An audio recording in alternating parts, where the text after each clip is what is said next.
A young woman named Connie asks the person holding her to loosen their grip, stating that it hurts with a dull pain. The figure holding her simply utters her full name, Connie Will. A blonde man then asks if becoming his little sister-in-law is truly an idea she hates so much, to which Connie affirms that she does, very much so. Now held in his arms, the man reveals he had intended to dote on her, but Connie shouts her absolute refusal to have a flirty brother-in-law, her mind flashing back to the peaceful life she led as a maid only days before.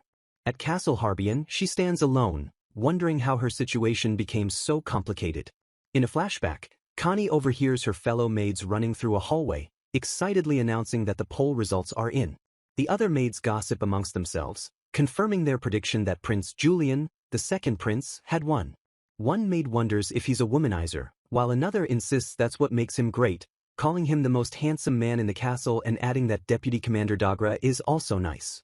The maids continue to gush over various men, mentioning someone who was cool in a combat tournament and the head of HR, as Connie listens from a distance. Connie looks at the results of the Royal Palace Hunk popularity poll, thinking it's no surprise the famous second prince took first place, but is intrigued that Deputy Commander Dagra was the runner-up by just a single vote before the maids are called back to work. She reflects privately on the rumors that Dagra is a flirt who is only interested in beautiful noble ladies. Deciding she doesn't believe any of it, she turns and walks briskly down a corridor. Suddenly, another maid named Miriam confronts her, demanding to know where she's sneaking off to and telling her not to act so high and mighty when she's the younger of the two. Connie calmly retorts that Miriam shouldn't lie, stating that she has already finished her entire linen quota for the day. Miriam is left sputtering in disbelief, unable to comprehend how Connie could have finished so much work so quickly. This is Connie Will, a 17-year-old maid of Castle Narshan and a seasoned veteran with 9 years of experience, often tasked with various errands like fetching seeds for sterilizing poison dumplings. She rushes busily around the castle every day to make up for staffing shortages, her exceptional abilities and the trust she's earned from her peers allowing her to handle a maid's many varied duties perfectly. Due to her renowned competence, she has earned the nickname All-Round Maid throughout the town. While she is out on an errand, a townsperson suddenly points to the sky, shouting for others to look. A stray magic beast with an ominous dark color descends from the sky, causing the crowd to run in terror as they question how such a vicious creature got past the city's barrier.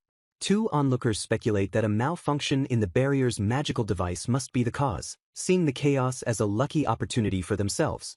Without hesitation, Connie sprints directly towards the unfolding danger. She lunges forward, pushing a small child out of the direct path of the rearing, winged beast. After ensuring the child is safe, she looks up as a man runs toward her, asking if she is okay. The beast turns its attention to her, prompting her to yell for everyone to run as she takes off, luring it away. Bystanders watch in awe of her speed, realizing the monster beast is now chasing that girl specifically. She leads the creature on a frantic chase through the narrow alleyways as someone in the crowd shouts to call the guards. She races towards where she remembers the guard station should be, hoping to lead the beast there. However, she finds her path blocked by the magic beast, which has cornered her in a dead-end alley. She assesses the situation, noting the beast is weakened by poison and has nowhere left to run, deciding that it can't be helped. Realizing she can likely finish it off easily, she prepares for a running start, but remains cautious, aware that its blood likely contains strong internal toxins and would be dangerous to touch. Just as she prepares to kick the creature away, a new presence enters the alley. A blade flashes, striking the beast down in an instant. Standing over the defeated creature is Vice Commander Reinhardt Wildagra of the Second Prince's Order of Knights, who asks if she's alright. Connie recognizes him immediately and confirms she is fine, thanking him. Dagra observes that it looked like something hit the creature from a high place, and Connie explains it was a powerful rodenticide she was carrying, though she inwardly concedes he has impressive skills for a so-called court playboy. He chides her for making herself a target instead of leaving it to the guards, but she retorts that the guards weren't there to handle it. She coolly argues that since damage was kept down, the outcome is fine, adding that it's hard to handle beasts when they charge head-on, prompting him to advise her to pick a better escape route next time. Her logical response seems to confuse him, and he asks if he said something strange, while she questions his line of reasoning. He leans in close to her face, warning her that if she keeps up that attitude, she won't live a long life. He then startles her by gently cupping her face with his gloved hand. Pushing his hand away, she declares that she plans to live to be 100, prompting him to call her a strange one. As she turns to leave, she says she doesn't want to hear that from someone who wall slams people on a first meeting, but he stops her, confirming she's a maid at the castle. He then asks if she happens to know a woman by the name of Connie Will. Thrown off by the question, Connie wonders why a knight is looking for her, only to learn he is carrying a letter from her mother, Michelle Dagra. With a sense of weary resignation, she confirms that Michelle is her mother. Dagra stares back, his eyes wide with shock at her statement. He hands her the letter, explaining that the Duke has married her mother. Connie offers her congratulations and thanks him for going out of his way. She then immediately and firmly states that she is independent, has absolutely no intention of joining his household as a stepchild, and demands he relay that message to the Duke. With a quick, "Excuse me," she darts away, leaving a baffled Dagra calling her name in her wake. He watches her flee, trying to process the fact that the girl he just met is Michelle's daughter. Connie is left reeling from the news of her mother's 7th remarriage, this time to Duke Dagra, a great noble, father of the deputy commander, and a man who loves money and power just like her mother. Back at the castle, she contemplates the implications. That man, a noble she works with, is now her stepbrother, a situation she feels can only lead to trouble. As she resolves to remain completely uninvolved, her thoughts are interrupted by another maid, Hannah, who runs up to her crying and begging for help with the problem. Hannah tells her she feels as though someone is watching her, explaining that for a while now, rotten food has been thrown into her room when she's not there. The harassment escalated yesterday when a dead rat was discovered in her roommate Miriam's bed, and Hannah was immediately blamed for it. After cleaning it up, Miriam claimed to feel sick and forced Hannah to switch beds with her for the night, leaving Hannah deeply scared. Connie considers that she knows Miriam often goes out late at night. Connie muses that Miriam isn't satisfied just slacking off during the day, but also breaks curfew to meet with a constantly changing rotation of men, concluding this is almost certainly drama from her love life. Thinking it could be an ex-boyfriend or a woman he's two-timing, Connie asks Hannah if she knows who Miriam is currently seeing, but Hannah hesitates, saying she was told to keep it a secret. Hannah then reveals that the man is Lord Dagra, the deputy commander from the 3rd Prince's Order of Knights, a name that leaves Connie utterly stunned. Connie's mind reels with the question of whether Miriam's partner is truly Vice Commander Dagra. She tells herself that he is the last person she wants to get involved with right now, but reassures Hannah that as long as they make a plan before things escalate, they will be fine. The situation already appears to be a real mess, so she resolves that they must act before it becomes more serious. She decides to be careful not to get dragged into his affairs if she ends up having to deal with him directly. Thinking about the rat-infested bed, Connie deduces it was a deliberate move by Dagra to deflect malice aimed at him onto Hannah, and resolves to go through Miriam first. Her resolve is hardened by her disdain for people who drag others into their personal love dramas. While doing laundry, other maids complain that Miriam's work has piled up again. She has always slacked off, but it's been especially bad recently, leading Connie to decide it would be best to consult head maid Margaret on how to handle her. The maids continue to gossip, recalling that Miriam was the daughter of a fallen baron a few years ago and now does nothing but flirt with young men, desperate to marry and reclaim her noble lifestyle. Connie reflects that, aside from her maid duties, she also works a side job to save up her own money. That side job involves gathering gossip from the castle's working class, as she believes that relying on only one job is risky, a task she finds easy so long as she completes her main duties. She makes her way to a high castle wall, overlooking the grounds below.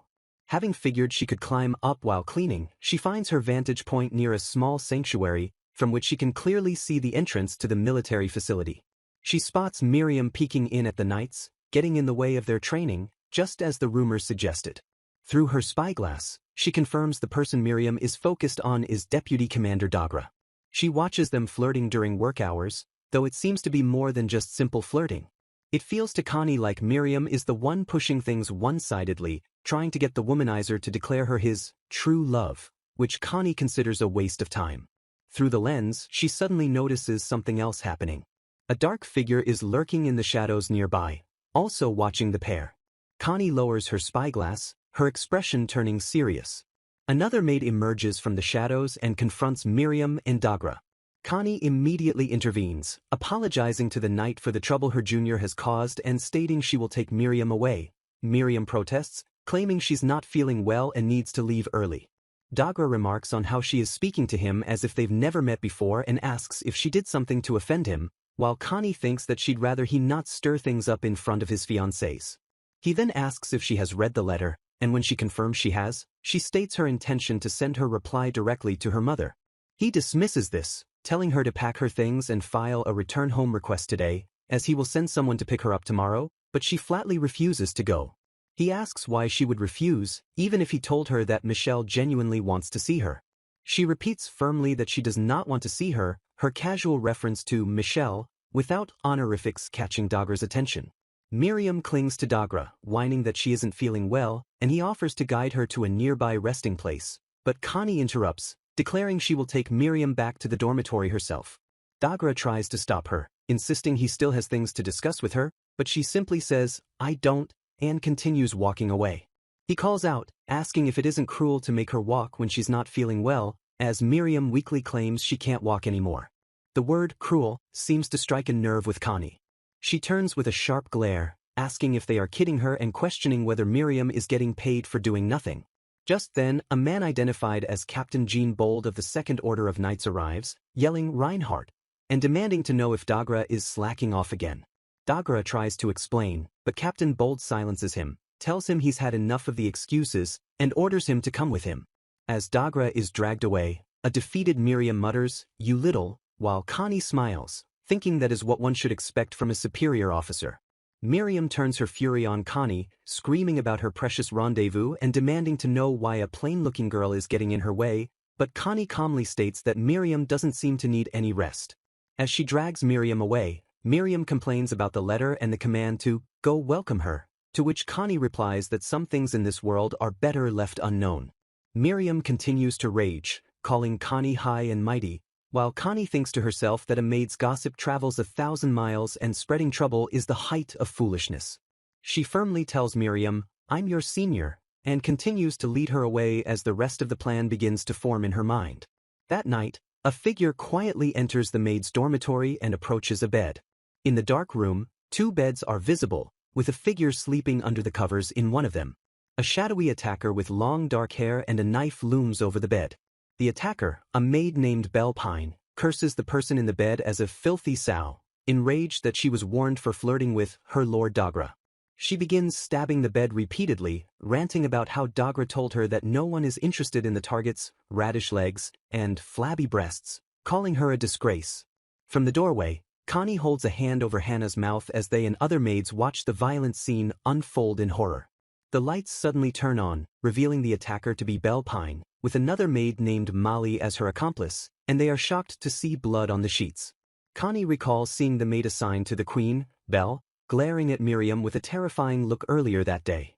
She tells the frightened maids behind her that she considered the possibility the woman might turn violent, which is why she knew evacuating them from the room was the right call. The attacker, Belle, leaps from the bed with her knife raised, charging towards Connie. Connie swiftly disarms her, grabbing her arm and slamming her to the floor before she can strike. With the situation under control, Connie lets out a sigh while Belle lies subdued, and outside, guards are seen approaching the building. Connie calmly informs the attackers, who are now being held by the other maids, that she has already called the guards. The 2 culprits look on in shock as Connie instructs the witnesses to simply tell the authorities exactly what they saw. Later, in the now quiet room, Miriam asks Connie who she is. Connie just looks back at her with a knowing expression. Connie formally addresses Miriam, reminding her that leaving her room at night for anything other than official duties is strictly forbidden, and that she has already received 2 warnings. With a pleasant smile, Connie relays the generous words from the head maid. As a special arrangement for hating laundry work, Miriam will be reassigned to clean the military facility toilets, and her wages for the time she slacked off will be deducted from her pay. The thought of cleaning toilets in the military zone, a place known to be harsh and full of active men, fills Miriam with dread. As guards lead a screaming Miriam away, Connie states that this should put an end to her laziness, while Hannah thanks her from the doorway. Hannah gratefully tells Connie that she really is the all-purpose maid from the rumors, and Connie reflects on the existence of people with special powers in their world, which can arise from sudden mutations or mixed bloodlines. She was born with one such power, abnormal strength, a physical and leg strength far beyond normal that allows her to do the work of 5 people, though she tries to keep it under control, and she knows her mother also possesses a special ability. Elsewhere, Dagra lies in bed, thinking, "No way," in disbelief. He reflects that he couldn't believe his ears when he first heard of his father's remarriage, finding it impossible that Michelle's daughter is so plain and stubborn, a worthless weed, with no charm or grace. He had wondered what happened to his father, a man who values noble blood so much, to make him marry a commoner, a single mother at that. But once Dagra met her, he understood everything.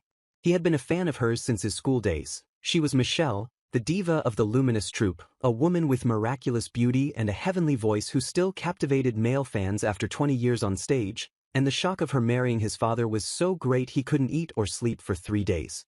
His father doted on her so much that Dagra never had a chance to get close, yet he couldn't suppress his feelings and returned to the duchy on every break, drawn to her like a bee to a flower. One day, he found her writing a letter to her daughter, whom she hadn't seen in years, explaining that the girl had started working at the castle without telling her, and she had even gotten her husband's permission for them to live together. Michelle then turned to him, asking Reinhardt to bring her daughter to her, since they were in the same castle after all. He had smiled and agreed, of course, telling Michelle he would do it if that's what she wanted, all while thinking about his mother's special power. That power is charm, a magical allure that drives men completely mad. A carriage was promised for the next day, and just as Dagra said, one arrived in grand fashion. A messenger from the Duke's house came all the way to the maid's dormitory, a development Connie can hardly believe actually happened. Head maid Margaret asks if it was wise to send him away without taking time off, but Connie explains this is her mother's 7th remarriage and she is tired of being dragged along as a tag-along child. A few days prior, Connie had read the letter delivered by Vice Commander Dagra from her mother. The letter urged her to stop being a maid and come home, stating that her new stepfather had arranged a wonderful marriage partner for her. She was infuriated by the command to come home to a complete stranger's house and be forced into a marriage interview with some random old noble. Connie wondered if her mother had seriously forgotten the entire reason she was working in the castle to begin with. Back in the present, various people tell Connie that a glittery-looking knight with a green cloak was looking for her and asked to be notified if she was seen. While other maids swoon over the dreamy man, Connie is deeply annoyed and just wants to be given a break. Exasperated, she decides that thanks to everyone's reports on his movements between the dining hall, the sanctuary, and the forest path, she can figure out his route and avoid him. She resolves to avoid him perfectly, finding a hiding spot to wait him out. Her hiding spot is found by Dagra, who looks up and asks what she is doing in a place like that. Realizing she's been caught up a tree, she tells him not to worry about her and asks why he is there. He says it's dangerous and offers to get a ladder. He explains that it's his break time and he came to the cool spot to take a nap, asking if this was her territory, to which she replies that it worked out perfectly then. After she climbs down, he states that he was looking for her but it seemed she was avoiding him, an accusation she dismisses as his imagination. With a sparkling smile, he spreads his arms and invites her to come down from the tree branch. He then suddenly asks if she likes the color black, a question so out of place that she thinks it's not the time for that. He nonchalantly mentions that black underwear is pretty rare. Distracted by his comment, Connie loses her balance and falls from the tree, only to be caught in his arms as a cat looks on in shock. He smiles smugly down at her after catching her. He asks if it really was her underwear he glimpsed from the hem of her dress, remarking how he unexpectedly dug his own grave. She angrily retorts that it's not what he thinks and that the underwear was just heavily discounted. She says she won't say another word because it's his fault she fell. He refuses to put her down, stating that he's taking her to the Dagra dukedom just like this, a plan she politely declines. He wonders how awful it is that she hates the idea of becoming his sister-in-law so much, even though he'd spoil her, but she shouts back that she absolutely refuses to have a sleazy brother-in-law. He tells her that Michelle is waiting, prompting Connie to ask if he really loves her mom, to which he replies that of course he does. He then smiles unsettlingly and asks who could possibly hate her, just as Connie starts to feel unwell in his arms. A black cat suddenly leaps from inside Connie's uniform, startling Dagra. Dagra realizes too late that the cat's appearance was a signal. His captain, Jean Bold, appears with other knights, shouting his name, Reinhardt. The captain asks if he's seen a suspicious person as an alarm was heard, and Connie points directly at Dagra, accusing him of peeking at her underwear. Dagra tries to defend himself, saying he only saw a tiny bit, but the captain erupts in fury, yelling at him for accosting a young lady in broad daylight. Sometime later, things have settled down, and Miriam is seen doing her work properly without slacking. Following the incident in the dorm, Lady Marino, the Viscount's daughter, was dismissed under the pretense of medical leave and is now likely living under house arrest. It was revealed she wasn't Dagra's ex-lover but a stalker whose one-sided obsession began after he happened to help her up when she fell and complimented her legs. It also seems Miriam's feelings were a one-sided crush, meaning Deputy Commander Dagra most likely has no particular lover at the moment. Connie reflects on Dagra's words about her mother, realizing his feelings are no longer just about his stepmother. While walking in the woods, she hears what sounds like a beast's cry and sees a figure in the distance. She sees a man with long, unkempt black hair and feels that something isn't right about him being there. The man wonders aloud where he is and where the castle went, leading Connie to the immediate conclusion that he's lost. She tentatively approaches the man to get his attention. Seeing his distress, she offers to show him the way to a nearby servant dining hall. The staff in the dining hall stare as the man is brought in. He sits down to a large meal, including sausages, meat, and wine. He devours the food at an incredible speed, yet somehow maintains an air of grace, thanking Connie and the kitchen staff for the meal. He explains that he went for a stroll in the courtyard and somehow got lost, unable to find his way out of the simple forest path and hasn't eaten since the previous morning. He introduces himself as Abel Sesklotza, and Connie recognizes the name, recalling he was assigned as the head of accounting about half a year ago. Connie remembers the rumors about him, the exceptionally talented eldest son of Count Klotza, who restored the accounting office after the previous chief suddenly passed away.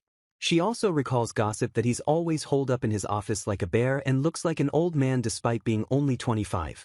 Abel tells her that even with his intimidating face, he gets results, and she can come straight to his office if she ever runs into trouble. Connie smiles, thinking he is a very dutiful man, this Mr. Bear.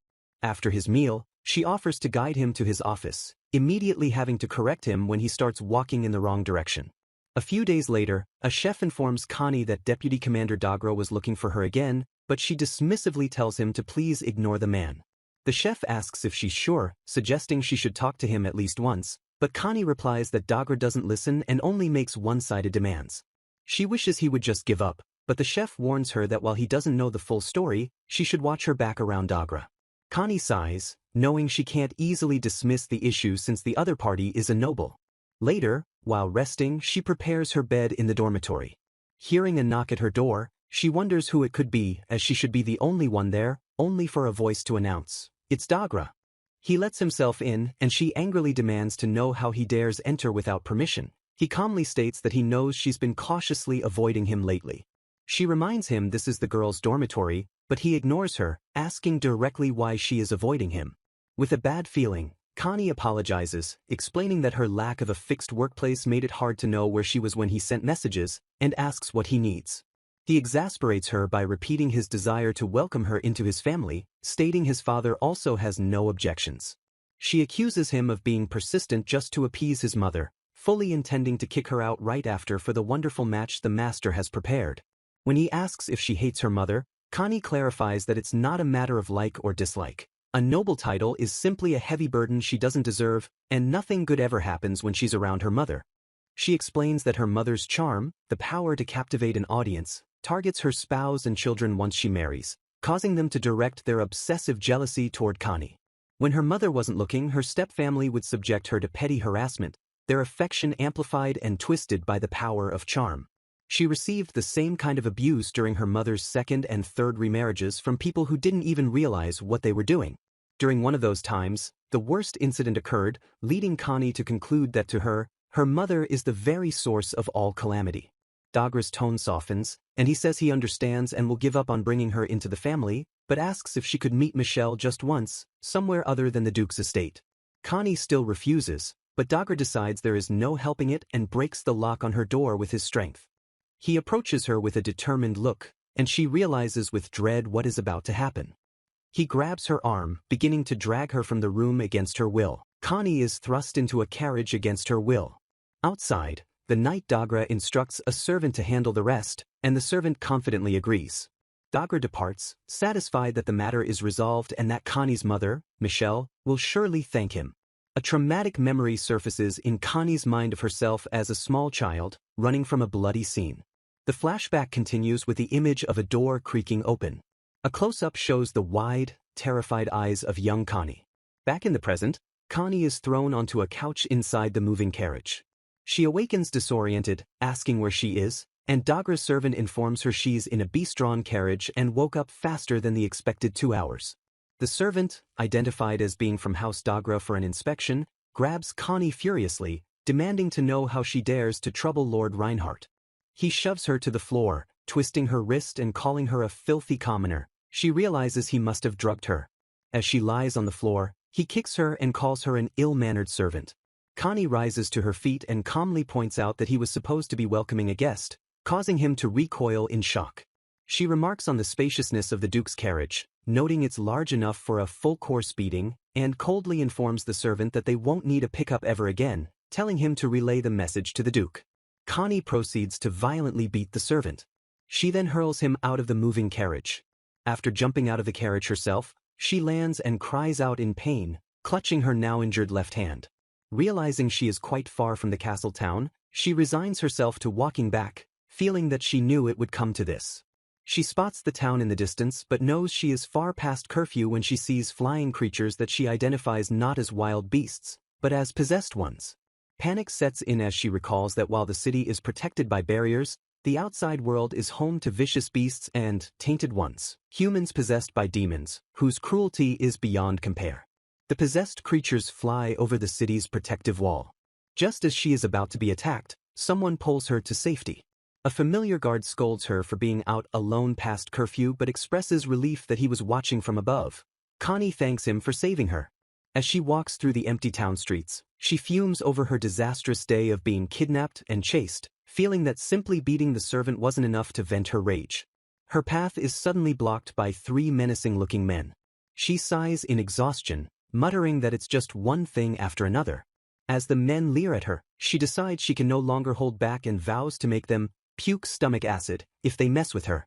A sharp voice calls out her full name, Connie Will. A well-dressed young man approaches, expressing his relief at having found her, while Connie wonders who he is. The thugs demand to know what business the newcomer has with her. Connie thanks him for saving her, and he explains he came to pick her up and take her to the castle, gesturing to his own carriage. When she hesitates to go with a stranger, he shows her a silver and indigo feather pen, the insignia of a high-ranking officer, which makes her realize in shock that he's the finance director. She asks if he is Lord Klotza, confused because she was expecting the scruffy bear she met before. He confirms his identity. He laments how no one ever believes who he is and questions how she failed to realize it until now. He explains that he went to the Maid dorms on business, learned she was missing amidst an uproar, and immediately began searching the castle town for her in his beast carriage. Touched by his actions, Connie sees him as a dutiful and honorable person repaying a favor, but he dismisses her thanks, saying her safety is all that matters before noticing her injured wrist. He examines her swollen wrist, advises her to visit the pharmacy tower, and calls for an attendant named Nicola. Connie recognizes Nicola as Lord Klotza's young attendant, whom she had guided with the hopelessly lost Lord Abel the other day. She remembers seeing Nicola frantically searching for his directionally challenged master. Inside the pharmacy tower, a healer bandages Connie's wrist while Lord Klotza waits. The healer diagnoses a torn ligament requiring 2 months of recovery, prompting Lord Klotza to state that she must submit a request for extended leave since she can't perform her duties with one hand. Connie explains that she has no home to return to and can't afford an inn, so she will ask the head maid for other work she can do within the castle. She insists she doesn't want to leave, mentioning a part-time job gathering rumors as an alternative and expressing a debt to her employer. Lord Klotza asks if she can write. When she says yes, he offers her a job with a daily wage, saying he needs her help with something. He reveals he is investigating the Maid dormitory repairs. The accounting office received a request with vague items and an unusually high cost, making him suspect inflated figures.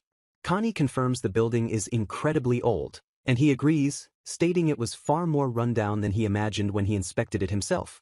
He asks her to first write a full list of all the worn-down areas and the extent of the damage so he can examine them himself with her as his guide.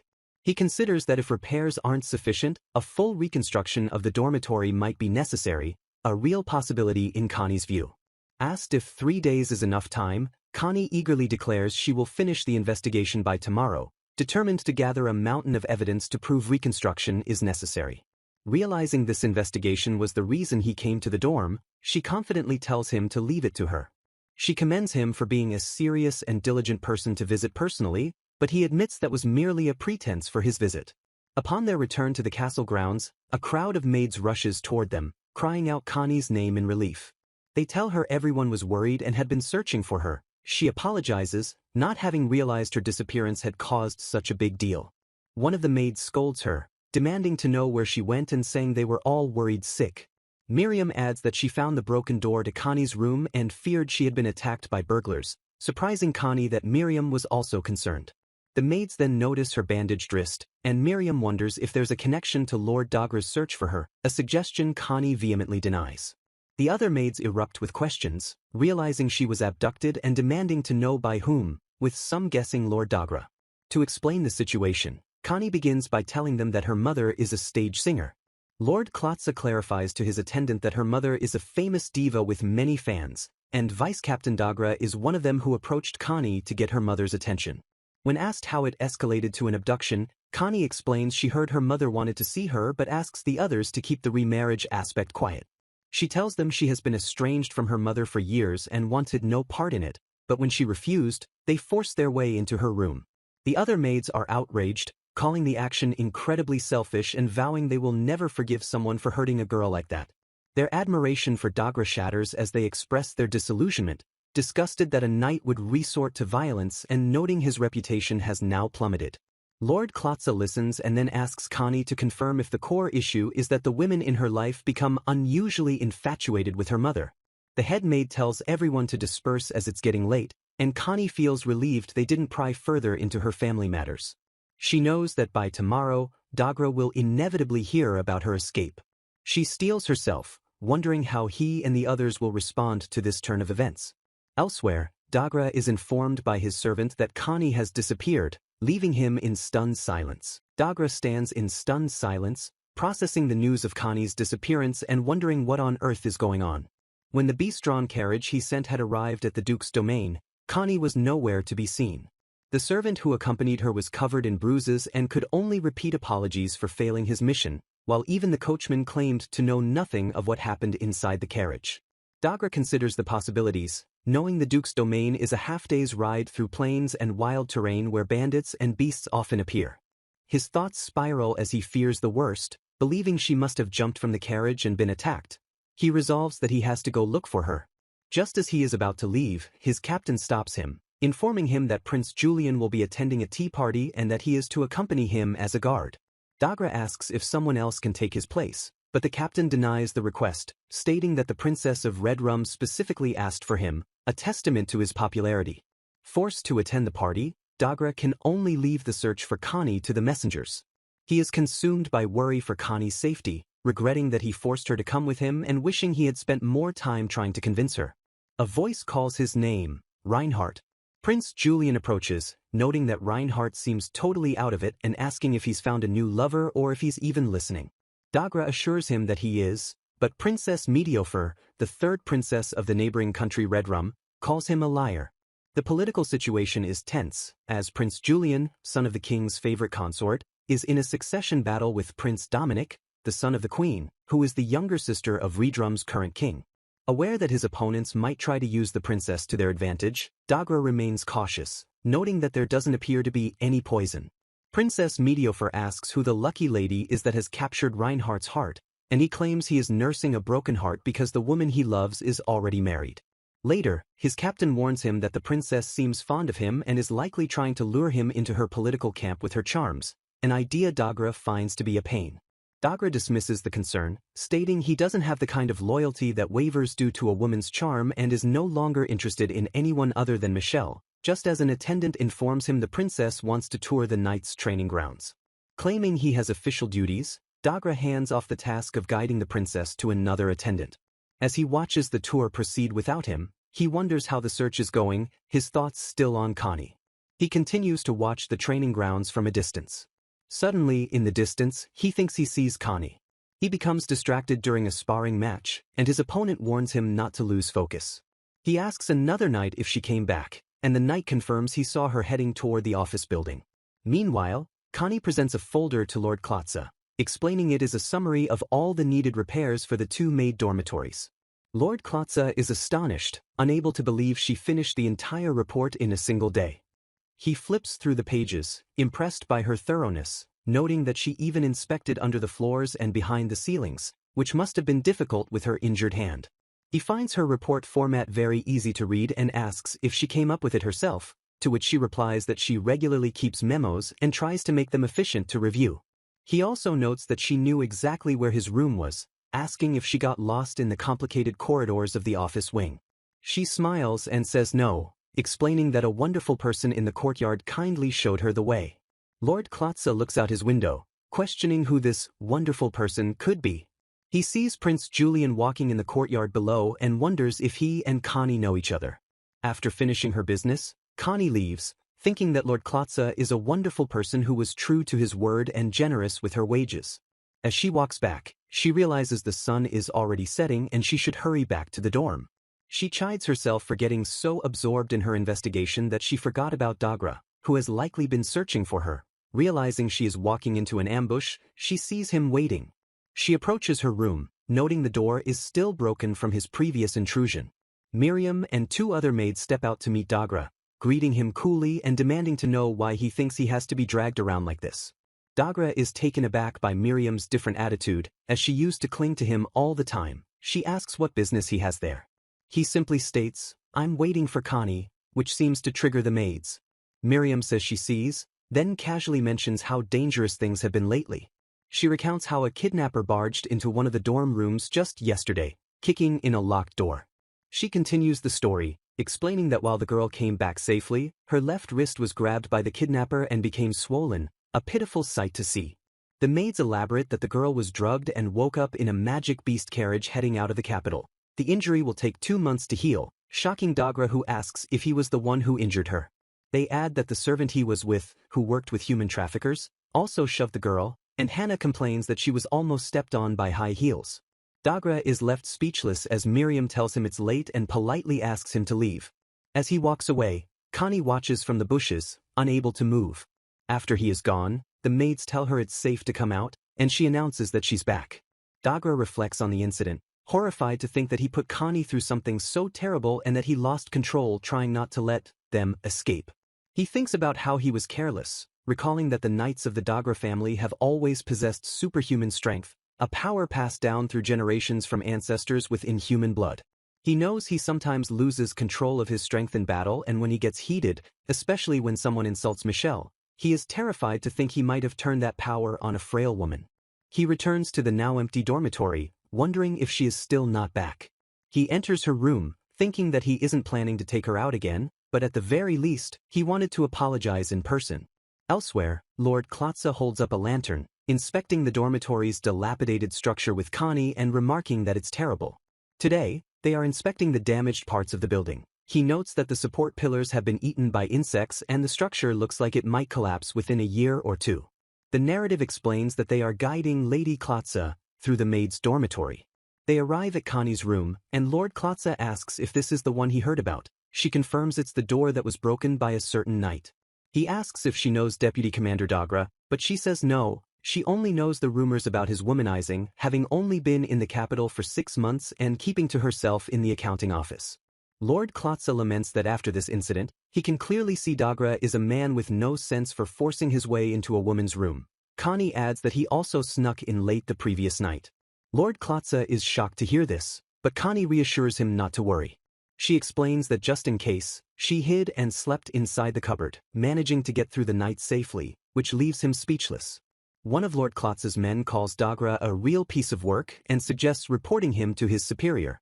Lord Klotza offers to help if something else is troubling her and asks if she has found a replacement job yet. Hearing her say no, he says, "In that case." He presents her with a uniform, explaining that her new workplace is in the back of the archives where outsiders won't contact her. He apologizes for not having a spare female uniform, but she says it's fine as she'll only wear it for about a month. Thanks to Lady Klotza's arrangement, she has been allowed to help with accounting work until her injury heals, filling a spot left vacant after 2 new hires were dismissed for misconduct. She is grateful for the offer, explaining that while the other maids were worried about the gap she left, they planned to hire temporary workers to cover for her. To check her aptitude, Lord Abel gave her a set of 300 math problems, which she answered correctly at an incredible speed, leading an attendant to remark that she might be more capable than the finance officers.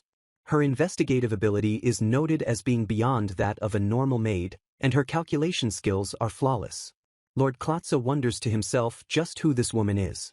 He tells her he looks forward to working with her starting today, and she accepts. 1 month in the past, a uniformed man with dark hair and a beard addresses Prince Julian about an important matter.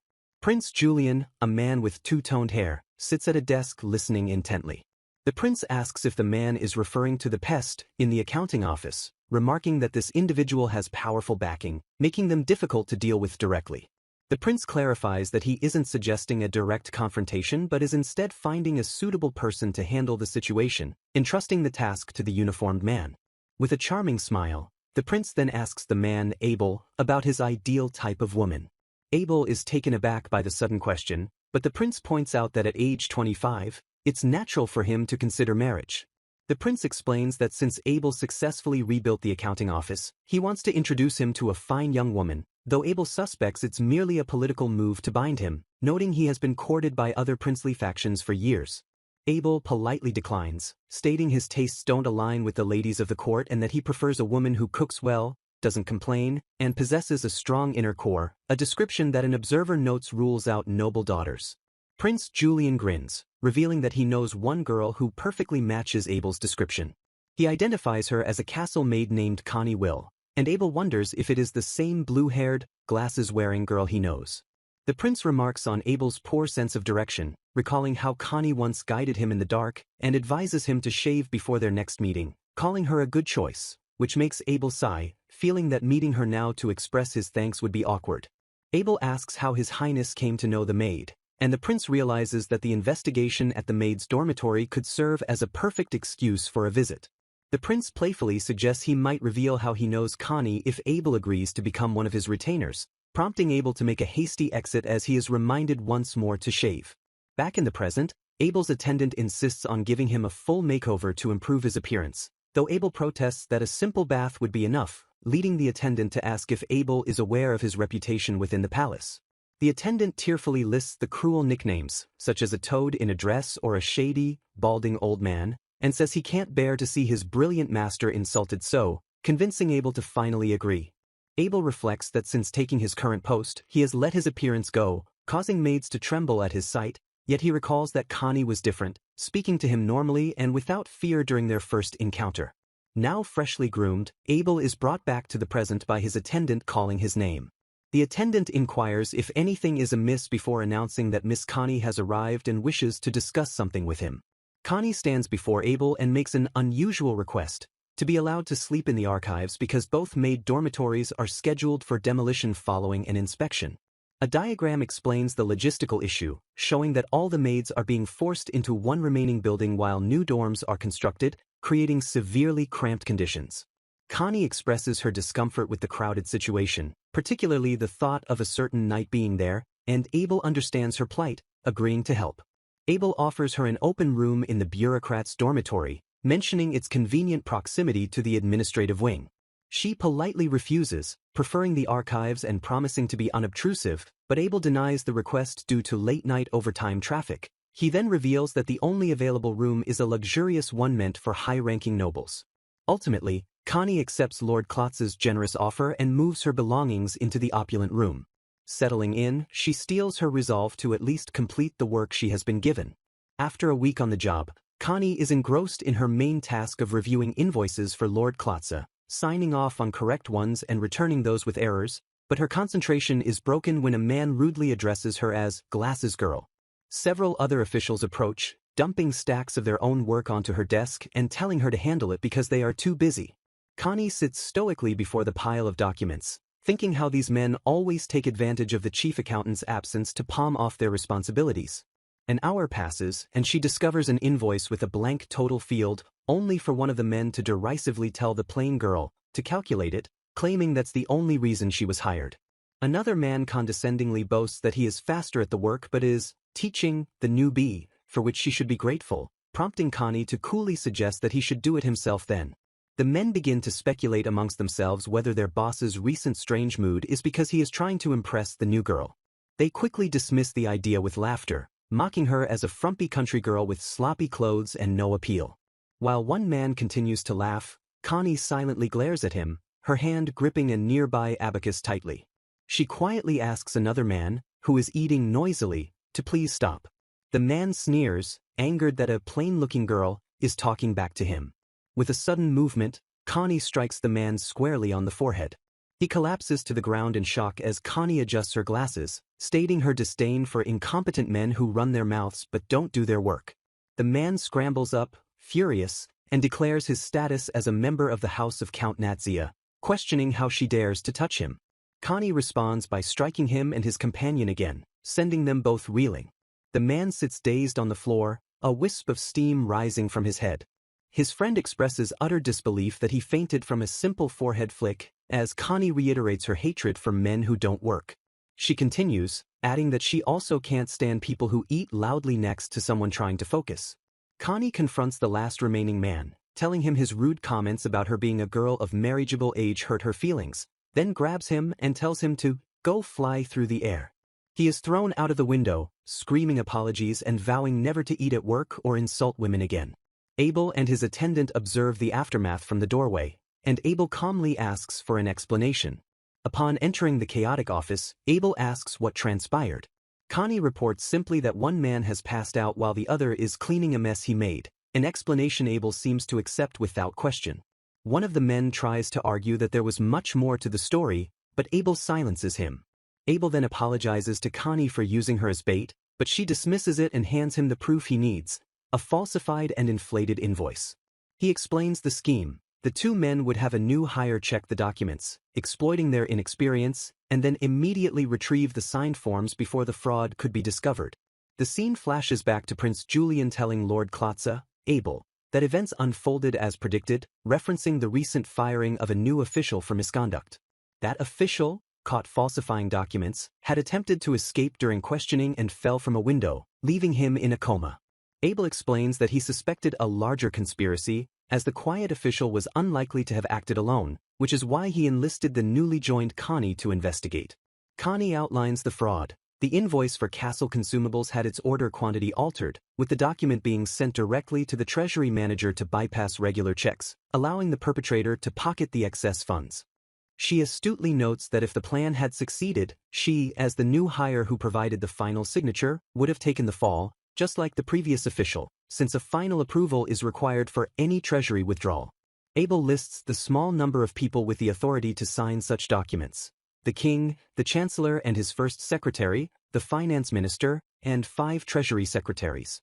He concludes that the mastermind must be one of these powerful individuals. Abel observes that Connie seems to have a suspect in mind, and she confidently states that with 2 witnesses, the truth will come out soon, prompting a denial from one of the culprits. The man who had fainted regains consciousness and immediately accuses Connie of being the perpetrator, claiming she used violence to silence them when they uncovered her fraud. Connie calmly questions his pathetic claim that she used violence on him, which he adamantly insists is the truth. While Abel expresses disbelief, Connie mocks the man, calling it a joke that he fainted from a woman's forehead flick and questioning his manhood. As the man sputters and yells at his partner for help, Connie advises him that a civil officer should rely on logic, not shouting. She holds up the evidence, telling him the correct course of action is to ask for the basis of her suspicion. Cornered, the man nervously asks for the basis of her accusation. Connie reveals her proof. She memorized the correct quantity of consumables from the chief attendant's original order log before the numbers were inflated. She produces the borrowed log, showing that the total was inflated by 30%, a significant sum given it covered the entire palace's supplies. As the guilty pair are escorted away, Abel asks if they were the only ones involved, but Connie reveals there was another person who would slack off and dump their work on her whenever Abel wasn't around. Intrigued that another fool was part of the scheme, Abel asks for the person's name. Later, the arrested men confess that they were approached by a masked woman at a bar who gave the name John Hoki's fire call. This mysterious figure tempted them with pocket money to help a powerful noble who could access the treasury. To avoid implicating themselves, they had coerced a new commoner official into signing the falsified documents by threatening his sister. After the two were punished, the fraudulent documents they forced Will to sign were discovered by the treasury manager. The final signature on the documents belonged to the chancellor's first secretary, who takes full responsibility, confessing he gave in to greed and is ready to accept punishment for his crime against the king. The chancellor puts on a grand display of fury and outrage before the court. This public outrage, however, was just a show, allowing the true masterminds to escape while the secretary quietly took the fall. Sometime later, Connie is outside in a courtyard, tending to a group of small black cats. She offers one of them a piece of food, gently asking if it is spending the day with its family. As the cats eat, she asks if the food is good, but they are suddenly frightened by something and scatter. Abel and his attendant appear, asking Connie if she is on her way to lunch. She confirms this, explaining that she got her food to go from the cafeteria, which makes Abel wonder why she doesn't eat there. Connie explains with a weary smile that since her first day having lunch with Lord Klotza, the other ladies have been giving her intimidating stares, making it more convenient to eat elsewhere. Abel expresses his sincere gratitude for her help in exposing the corruption, acknowledging that it was all thanks to her efforts. She humbly replies that she is happy to be of service, while Abel internally wishes she could stay on as his subordinate permanently, not just temporarily. He reflects on her performance, recognizing that her abilities far surpass that of an ordinary maid, recalling both Prince Julian's recommendation and the memory of the accountant's claim about her forehead flick. A sudden realization dawns on him as his eyes fixate on something in the distance. A faint smile appears on his face as he murmurs, "No way." When his attendant asks what he sees, Connie explains that a mother cat and her kittens had just been there. Abel expresses his disappointment at having missed them, suggesting that next time she should try feeding them bread. High above, a flock of winged creatures soars through the clouds. Connie watches the demon knights flying over the castle, a sense of foreboding washing over her as their presence in a flock, despite the town's magical barriers, feels like a bad omen. On her half-day off, Connie plans to go shopping in the castle town with her friend Miriam, but Miriam is appalled to find her ready to leave in a plain dress with no makeup. Miriam calls her a lazy slob and insists on helping her get ready. As Miriam applies makeup, she declares she won't forgive Connie for walking beside her with a bare face. Connie reflects that this is at least better than Miriam explicitly asking her to be an ugly sidekick. Miriam rudely comments that even with her glasses off, Connie is still just average looking. Connie thinks to herself that there are perks to having a plain face. Connie explains that her unremarkable appearance helps her blend in with crowds and avoid people she doesn't like. She recounts recently walking right behind a certain person without being noticed at all, which makes Miriam feel a bit sorry for her. Miriam notes that the man is still searching for Connie, but his terrible reputation means no other servants will cooperate with him. Connie resolves that she will manage to keep avoiding him somehow. With Connie now properly attired, she and Miriam walk together through the busy streets of the castle town. They make their way through a grand stone archway, passing armored guards standing watch. A woman gives a freshly baked fruit pie to a guard as thanks for his help the other day. The guard gratefully accepts, saying he will take it home for his wife and child. Miriam expresses surprise that Connie had time to bake a pie.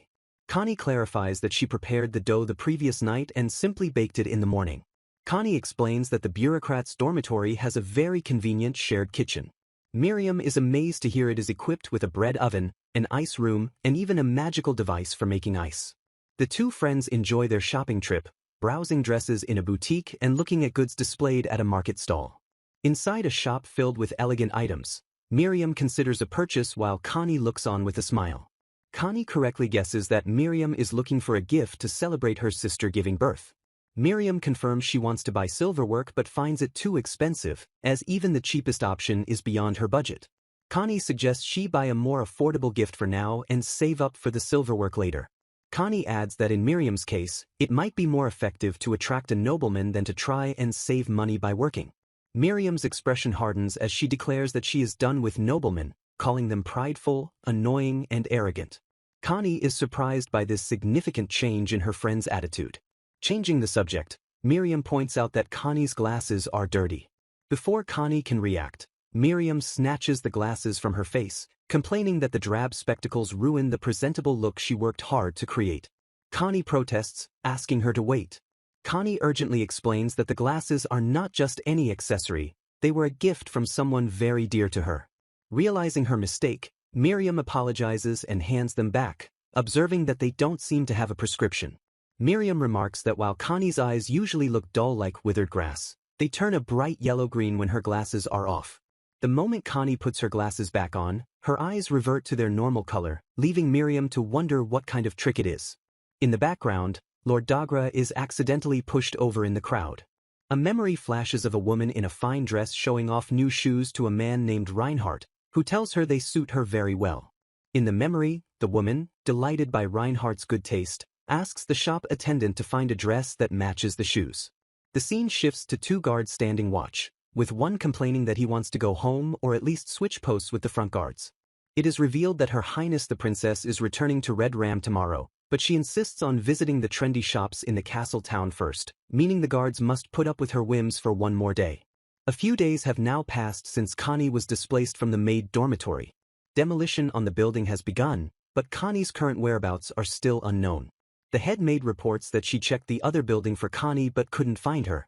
Connie had apparently left after saying a suspicious person was lurking nearby, and she hasn't returned since.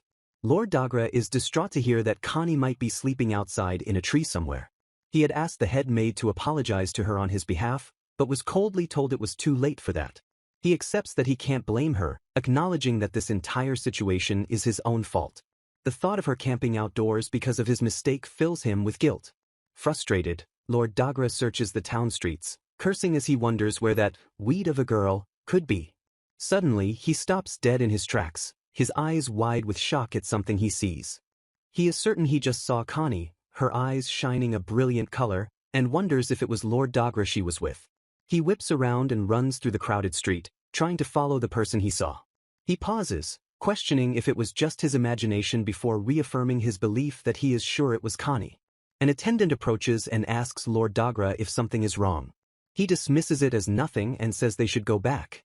From a nearby alley, Connie and Miriam watch him leave, relieved that he is gone. Connie wonders why a royal guard is in town, thinking he may be escorting the visiting princess of Redram, whose royal carriage is parked nearby.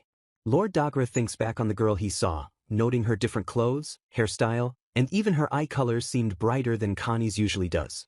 He muses that Connie is surprisingly cute when she dresses up, but then shakes his head, telling himself that her stubborn personality ruins everything. For the time being, he decides he is just glad that she appears to be safe and well. Elsewhere, Lord Reinhardt stands in a castle corridor, admitting to himself that he has been thinking a great deal about that girl lately. An attendant delivers a letter from his wife as Reinhardt reflects that dealing with the girl is like trying to win over a stray cat. He resolves to find her, apologize, and properly explain the situation. He reads the letter from his wife, Michelle, who says she is looking forward to him bringing the girl home on his next break. This reminds him of his purpose, and he chastises himself for dawdling, determined to fulfill his wife's wish no matter what it takes. Back at the accounting office, a man sneaks up on Connie, calling out to Glasses Girl. She tells him not to sneak up on her. A coworker asks who Glasses-chan is, while another notes that a certain man has been getting weirdly close to her ever since the incident with the two fired employees. Connie is forced to work an overnight shift to make up for the two who left, while the man who pesters her has apparently learned nothing from his recent punishment for slacking. The man leans in close and says he wants to get closer to Glasses-chan, but Connie coldly reminds him that she is merely a temporary assistant. In another location, a man with fox ears asks a colleague to lunch, but is told she already has plans. When he suggests dinner instead, he is reminded that she has a prior engagement. A bystander expresses shock at the department head's behavior, recalling he was a total shut-in until recently. Connie bluntly tells the man bothering her to get back to his post, calling him a useless mutt. The man takes her insult as an order and cheerfully agrees, leaving Connie to wonder what is seriously wrong with him. With her work finally done, Connie decides to grab a meal from the bureaucrat's cafeteria before heading home. As she walks through a stone courtyard, a voice calls out her name. It is her fellow maid, Margaret, who runs toward her with a look of panic, shouting that something terrible has happened. Margaret explains that a personnel officer came and delivered an official document stating that Connie has been dismissed from her position. Connie is shocked by the news, flashing back to a previous conversation where she had stated that she was not quitting her job. The head maid storms in, furious, declaring that the authority to hire and fire maids belongs to her. She knew something was amiss when they refused to give a reason for the dismissal and adds that the HR officer was persistently asking for Connie's whereabouts. The head maid speculates that the lovesick Duke is the only one with enough influence in HR to orchestrate this. She recounts how the officer threatened to fire them as well when they refused to cooperate, but they all worked together to drive him away.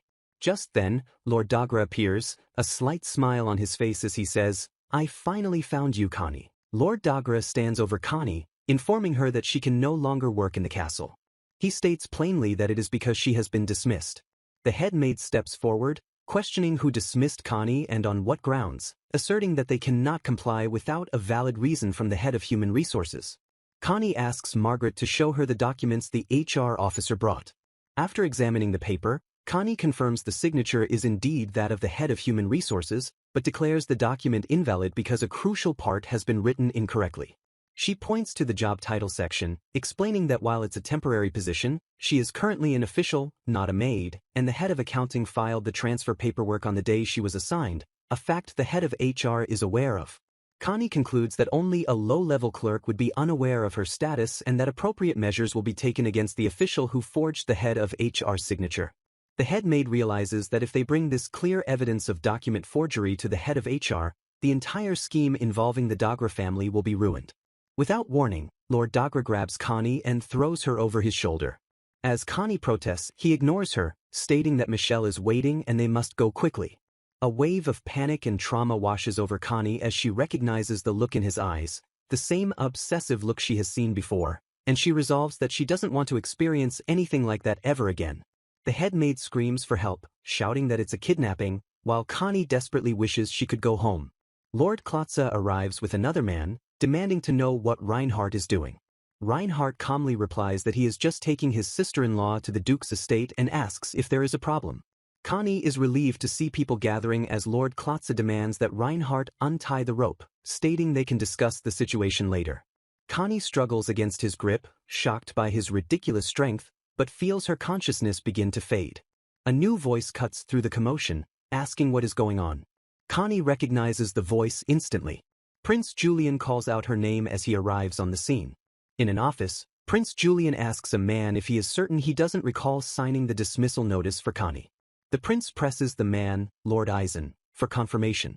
Eisen, the head of human resources, confirms it, stating that hiring and dismissals are left to department heads, and he would not mistake this case as it's the first time a female official has been assigned to the accounting office.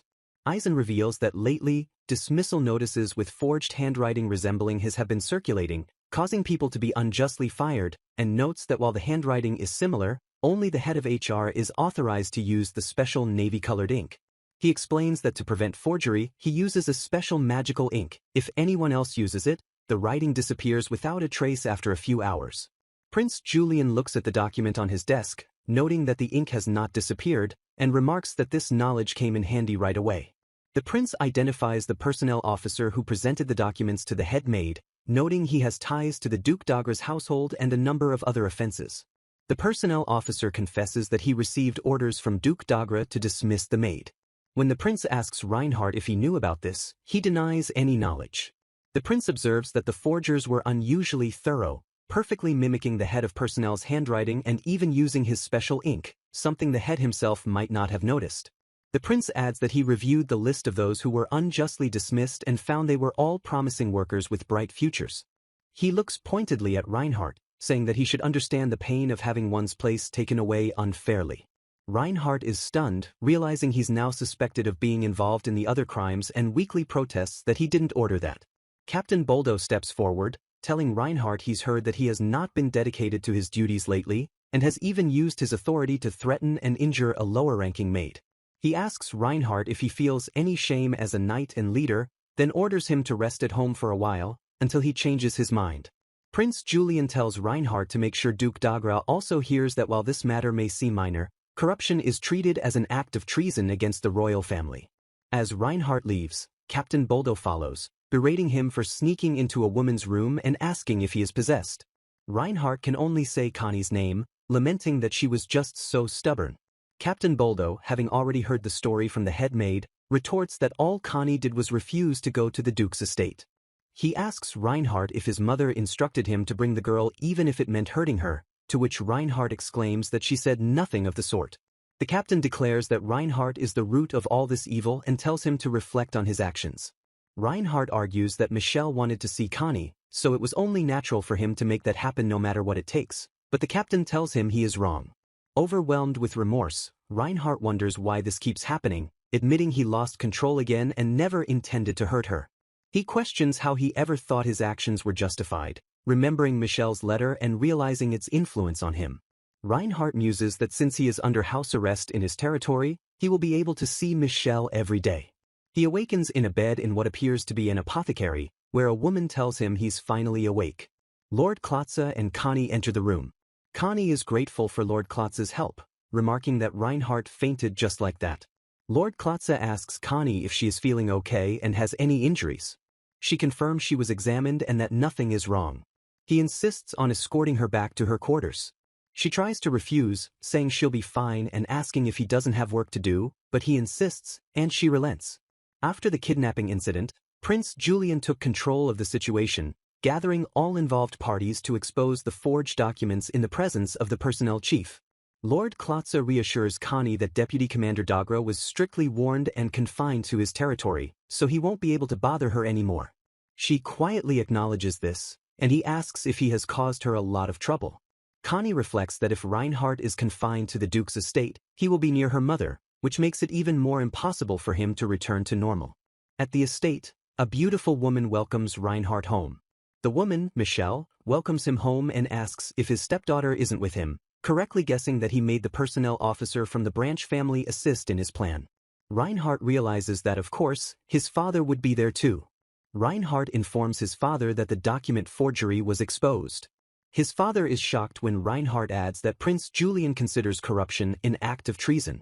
The Duke erupts in anger, claiming all he did was make it easier to retrieve his stubborn stepdaughter and that the treason charge must be due to the personnel officer's other fraudulent activities.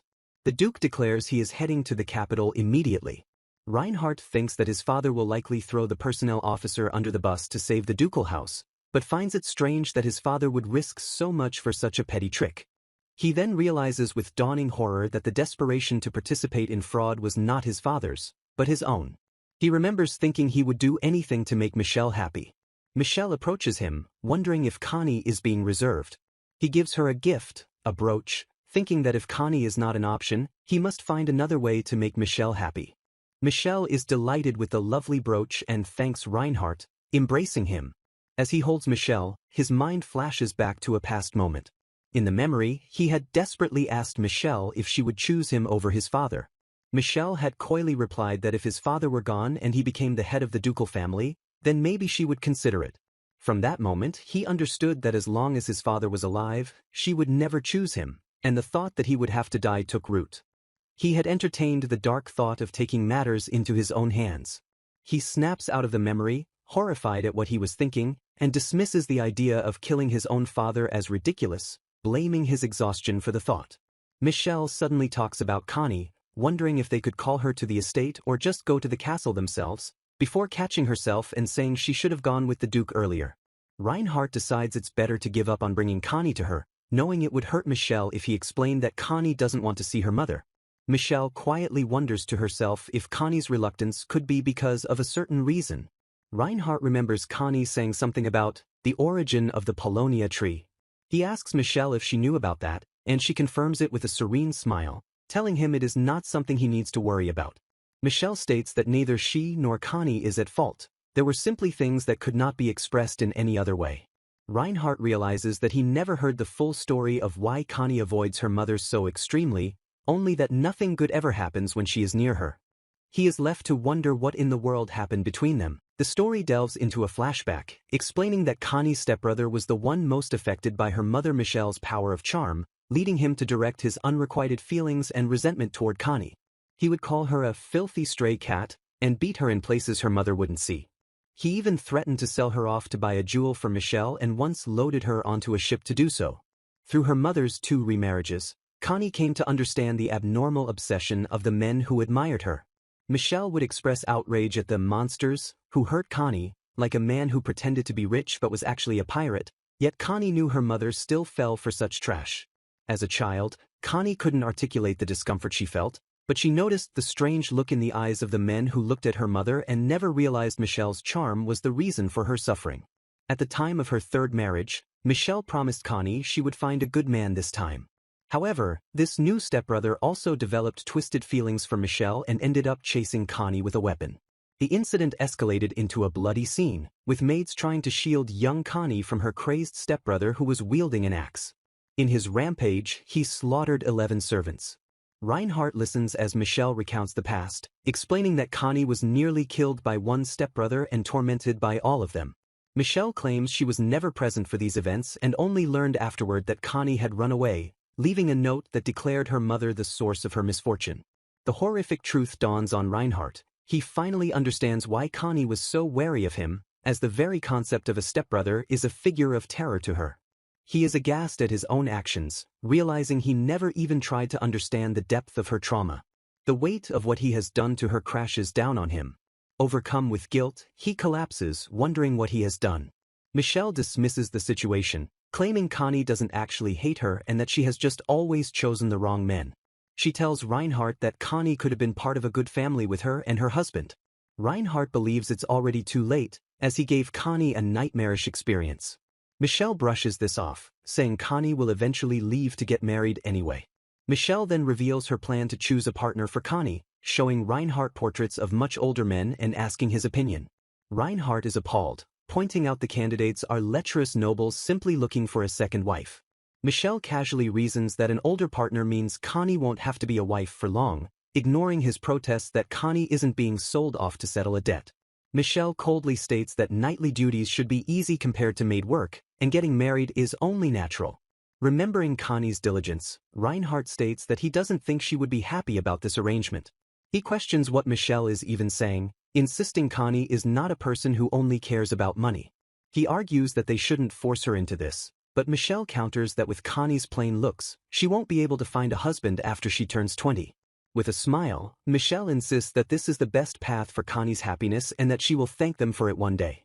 Reinhardt has a moment of clarity, realizing Michelle bears no actual malice. She genuinely believes she is doing what is best for her daughter, which is precisely why Connie had to avoid her. He understands now that they are separated by a fundamental difference in values, making them inherently incompatible.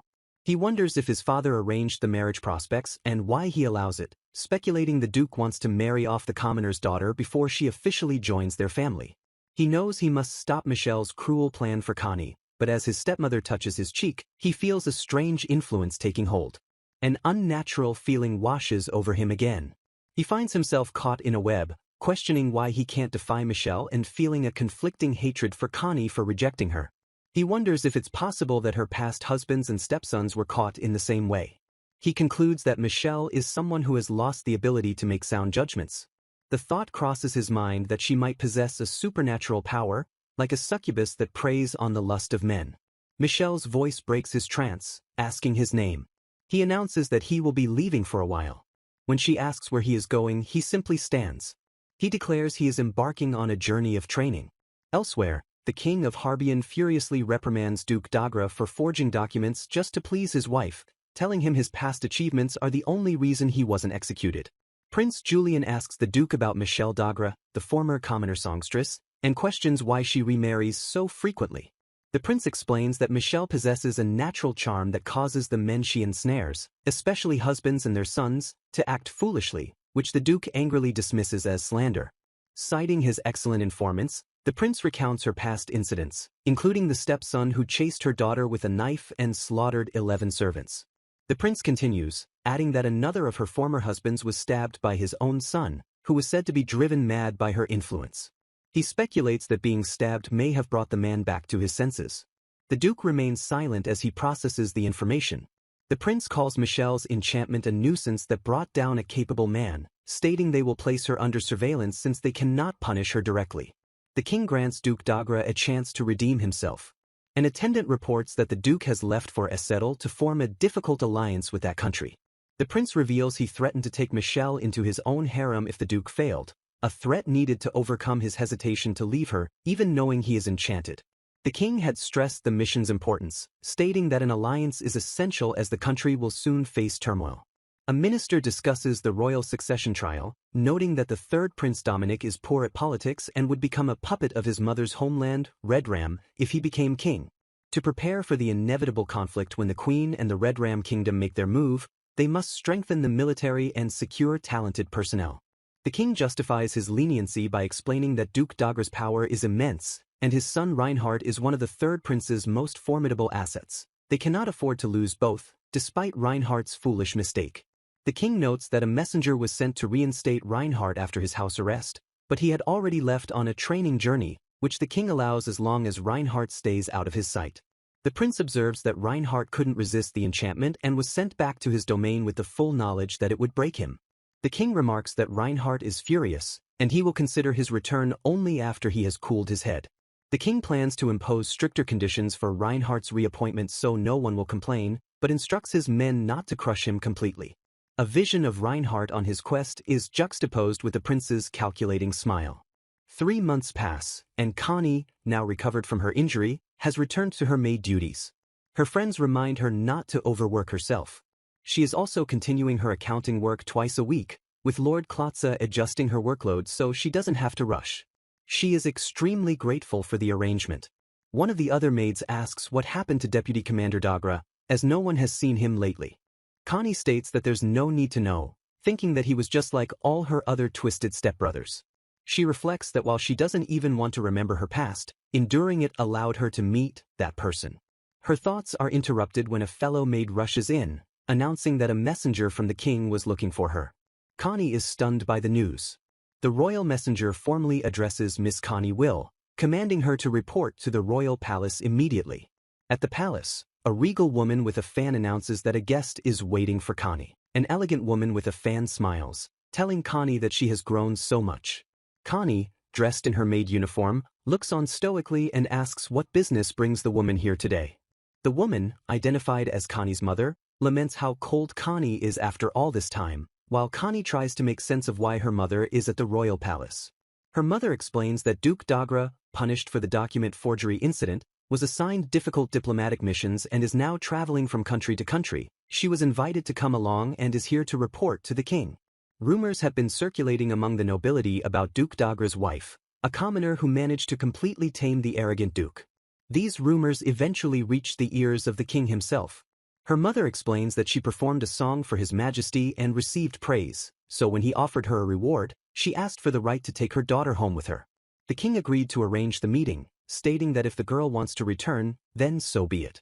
Connie sighs in frustration at the pointless tasks being created for the palace staff, while her mother angrily asks what kind of attitude she has after being given such a good opportunity. Her mother cheerfully presents a collection of portraits of old men, telling Connie to pick whichever one she likes, much to Connie's confusion. Connie is horrified as she realizes her mother has misinterpreted her desire to work and save money, instead gathering a bunch of rich old men who look close to death as potential marriage partners, believing it to be a more efficient path for her. Connie understands that this is exactly why she didn't want to see her mother, who truly believes a woman's happiness lies only in marriage and refuses to accept any other way of life. Connie bows her head, stating that she understands her mother thought of this for her sake. But she declares with fierce intensity that she will absolutely not accept it, adding that if she were married off to such a place, she would beat them to death with a mop before they could drop dead naturally. Her mother is shocked by the outburst, asking if Connie really prefers younger men, while Connie thinks that nothing she says will get through to her anyway. Michelle asks if Connie hated the idea that much, remarking that it was just as Reinhardt said. She then asks Connie if she met her older stepbrother, Reinhardt, but Connie coolly replies that she has no such thing as a stepbrother. Michelle exclaims, "Again?" and says Connie is the reason for his behavior, stating that she doesn't want a stepbrother who would hurt his younger stepsister. Connie mentions she at least received an apology through the head maid. Michelle dismisses it, saying Reinhardt is a better boy than all her previous stepbrothers, and Connie quietly agrees. Connie tells her mother that her injury has healed, but asks her to please stop sicking people like Reinhardt on her. Michelle notes with a hint of melancholy that Reinhardt hasn't come home. A servant informs Michelle that it has been 3 months with no word from Reinhardt since he left for training in the Brutus mountain range. Michelle feigns worry, explaining she sent him off without knowing how dangerous the place is, a treacherous, snow-covered land where travelers often die. Connie thinks that the training location is quite far away, while Michelle laments that since Reinhardt, the only heir, has disappeared, relatives and other noblemen have been showing up at their house.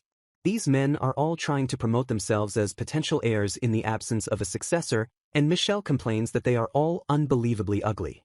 She finds the thought of one of them becoming her son repulsive and prays for Reinhardt's safety. Connie thinks to herself that she should pretend to be worried about her stepbrother, even if it's a lie. Connie reassures her mother, saying that a persistent knight like him wouldn't die so easily and will surely come back. Michelle agrees, saying she must hold herself together. Noticing the time, Michelle announces she must go, as her husband will worry if she is late. Connie flatly states that she is not going with her, much to her surprise. Michelle says that just seeing her was enough for today and that she will write again. As she leaves, Michelle tells Connie that the marriage proposal is not off and that she should look for someone herself, as a flower's life is short. Connie retorts that her mother's is abnormally long. Connie is relieved, noting that her mother backed off more easily than she expected. She watches her mother go, reflecting on all the terrible things that have happened because of her. She doesn't want to hate her mother and thinks that as long as they stay out of each other's lives, it is for the best. Michelle looks back and softly says, "Take care." Connie turns and walks away down the palace corridor. As she walks, she wonders what Reinhard is thinking, going to the Brutus Mountains for training.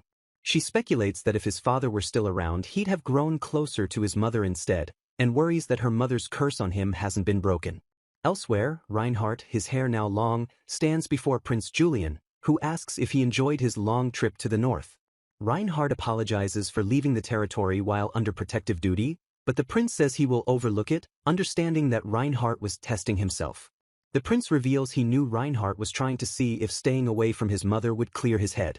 Reinhard is surprised the prince knew about his stepmother's charm spell, which the prince admits he cannot break. The prince notes that Reinhard seems to have succeeded and asks what made him come to his senses. Reinhard explains that now he can look at the situation objectively, but before, even just picturing his mother's face or talking to her would cause his thoughts to go numb.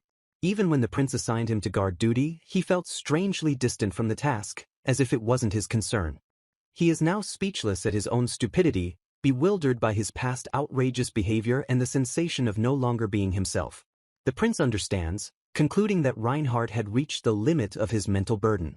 Reinhard explains that fatigue had been pooling in his heart, and witnessing his mother's outrageous behavior finally snapped him out of it all at once.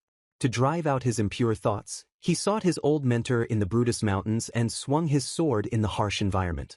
He pushed his body to its limits, nearly dying countless times, but was driven by the thought that he couldn't die there. He fought desperately to break free from the threads entangling his heart, determined to come back alive. His spirit was tempered in those extreme conditions, and when he finally returned to the territory and saw Michelle, he no longer felt anything. Reinhard deeply apologizes to the prince for the trouble he has caused. The prince informs him that the nation has assessed the danger posed by Michelle Dagra and has placed her under surveillance. Now that Reinhard has regained his senses, Michelle poses no national threat as long as she is confined to the ducal house. However, the prince cannot allow Reinhard to return to service unconditionally, as some in Dominic's faction would say his previous punishment was too lenient. Reinhard stands firm, stating that he will accept any condition. The prince presents a report detailing malicious magical beasts, criminals, and possessed individuals, asking Reinhard to clean them all up in one sweep. He adds one final condition: Reinhard must do it alone. Reinhard humbly accepts the mission. He is resolute, determined to make things right. Back at the palace grounds, Connie and another maid are hanging laundry when the maid notes it's getting chilly and time for a break. A woman walks by on a cobblestone path. While wondering what's for lunch, Connie is stopped by someone asking if she has a minute. She turns to see Reinhard looking completely different. She is momentarily stunned, thinking he was supposed to be missing in the northern mountains and wondering if his voice was always this gentle. He simply says, "I'm sorry." He apologizes for his terrible actions, admitting he did them without knowing her circumstances. Connie is so shocked she wonders if it's a dream, but realizes it's not. Reinhard says he wants to make amends properly and will grant any wish she has. Connie's only wishes for him to please not take her away from here. He understands and says he will inform his father as well. He then offers to pay compensation for the trouble he caused, the cost of treating her injuries, and the wages she lost while unable to work. Connie says that the lost wages would be a big help and he should ask the head maid about the amount, but there is no need for medical fees as she received treatment from the palace apothecary. He asks if there is anything else, but Connie states she doesn't need any other compensation. If he is truly sorry, he should not add any unnecessary payments. She tells him that his sincere apology alone is enough. Reinhard looks at her with a somber expression. He asks about her injury, and she confirms it has long since healed. He smiles gently, telling her that the fact they have become family hasn't changed, and if she ever runs into trouble, he will be there for her.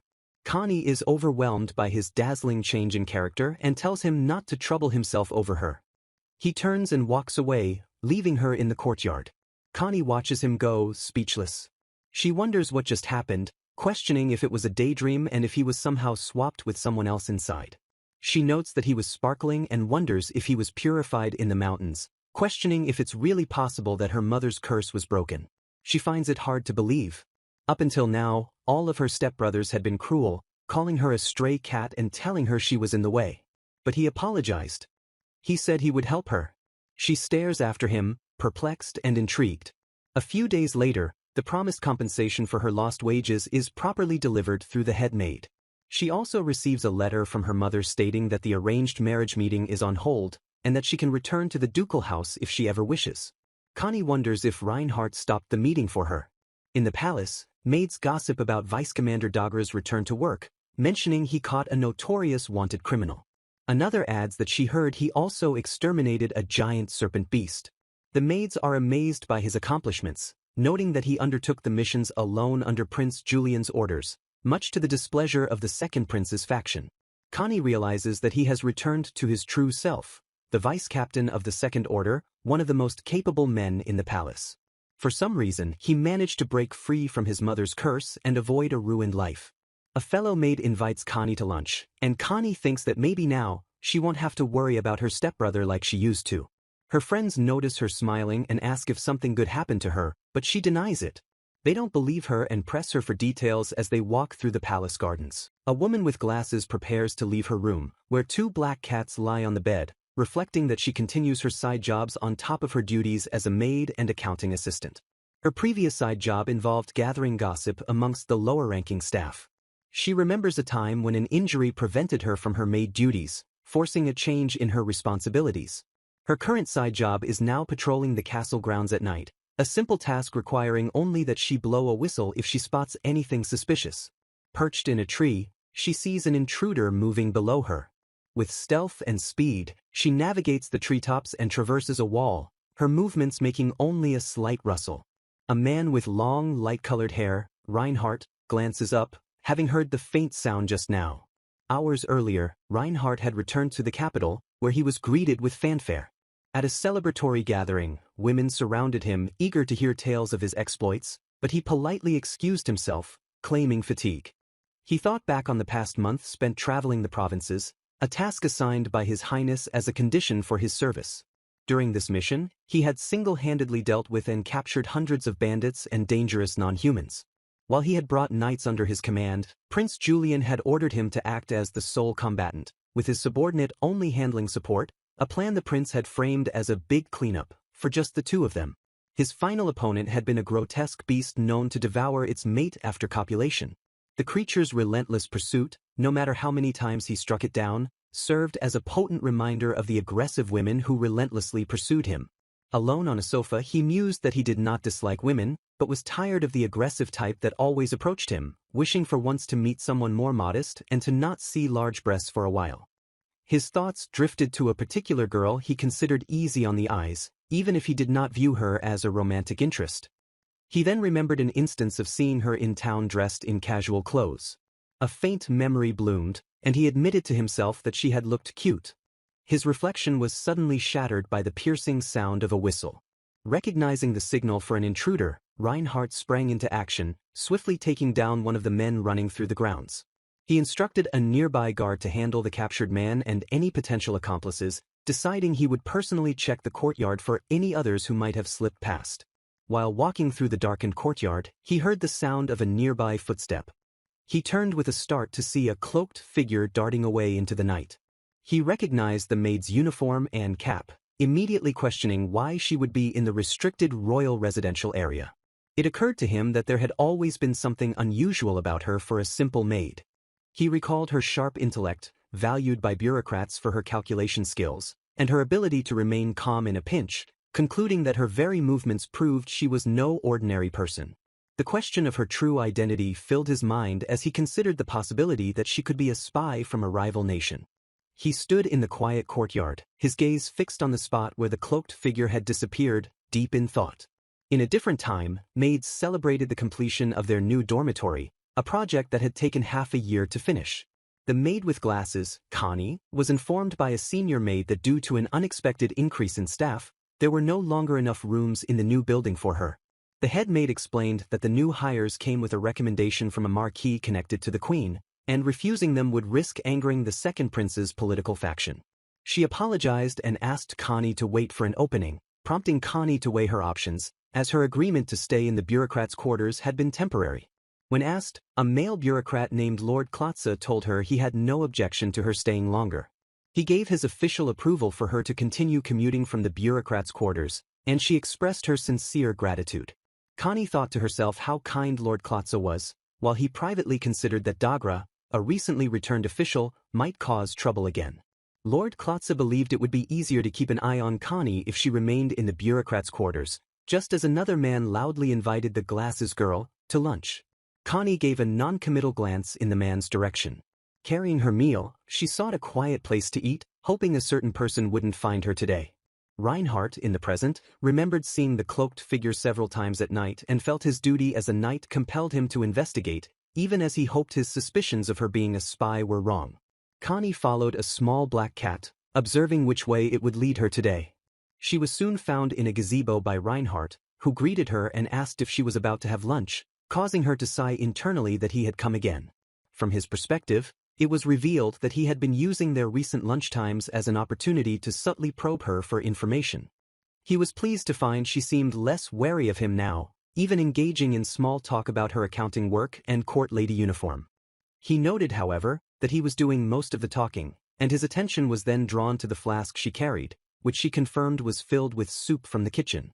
His focus then shifted to the enormous pile of bread she had with her, and he couldn't help but wonder aloud how she managed to eat so much. In response, she simply offered him some of her soup, saying she still had half a flask left. He accepted with thanks and in turn, offered her his own bottle of tea, which he had not yet drunk from. A quiet moment passed between them, marked only by the rustling of trees in the distance. Reinhardt steered the conversation, asking Connie how old she was when she first started working at the palace. She replied she was 8, prompting him to remark that it must have been difficult. She corrected him, saying she enjoyed her work and had been well cared for by her seniors, who taught her many useful skills. He pressed on, remarking on the large sum of compensation he'd once given her and asking directly how much work she did to earn so much. Connie explained that her salary was 5 times the usual rate because she performed the duties of 5 people, a claim Reinhardt found credible, having witnessed her enormous workload himself. He recalled trying to observe her, only to lose sight of her as she moved with incredible speed. Once, she had even snuck up behind him to tease him for slacking off before vanishing again. He asked her now how she always knew his location, admitting that few in the palace could approach him so stealthily. She cryptically replied that it was a secret, then revealed she simply followed the cat he'd been feeding, handing him a portion of food for it. He took the food with a weary sigh as she looked on with an annoyed expression. She then directly asked him to stop meeting her for lunch, explaining that being seen with him could stir up jealousy and cause her unnecessary trouble. She compared it to the gossip surrounding her and Director Klotze, emphasizing that their relationship was strictly professional. Reinhardt countered by asking if she still disliked him, stating his only wish was to get along with his cute stepsister. She conceded that she didn't particularly dislike him, a response that brought a genuine smile to his face. As he departed, he cheerfully said, "See you later," leaving her confused since she had just told him to stay away. He walked off, acknowledging his own curiosity about her true identity but reaffirming that his desire to connect with her as a step-sibling was sincere. A determined look settled in his eyes as he considered his next move. Back at the gazebo, Connie sat alone, sipping her drink and quietly hoping that all his suspicions were just a misunderstanding. At a later time, Reinhardt was informed of something that prompted him to declare he would go check on them himself. A guard had delivered a message that his lord had fallen ill with a cold. Reinhardt remembered his lord's studious nature, even when sick as a student, and resolved to confiscate his work to ensure he rested. Approaching the lord's chambers, he overheard a quiet conversation. One voice asked if someone was there, while another noted that the presence of 2 high-status men could cause problems. Inside, Prince Julian lay in bed, confiding in someone that he was being subjected to minor harassments. The prince described people trying to trip him or douse him with water, which Reinhardt overheard before recognizing a second voice, Connie's, asking for the names of those responsible. Connie advised the prince against using his authority over such petty matters and urged him to rest, which the prince answered with a request for a kiss. He specified a kiss on the forehead, but when she refused, he playfully threatened to report her to His Highness. After her final refusal, he changed his request, asking her to just hold his hand until he fell asleep. At that moment, she heard a knock and formally announced herself as she entered. Prince Julian granted permission to enter, and the door opened to reveal Reinhardt. He strode into the bedchamber, where the prince sat waiting for him.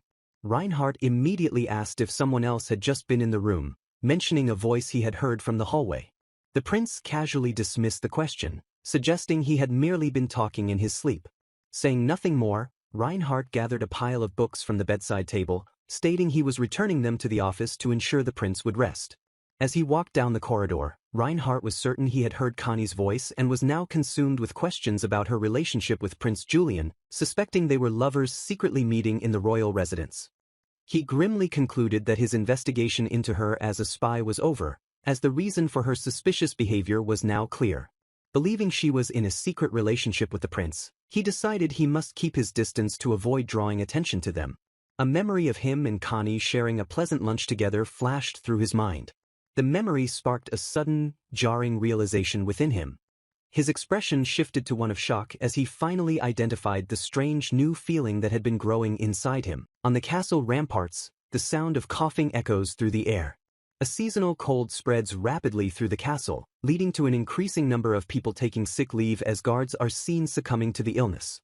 The sickness, which began in the castle town, has overwhelmed the army's apothecary and reduced the number of soldiers at the training grounds by nearly half, forcing the sick to be sent home to rest.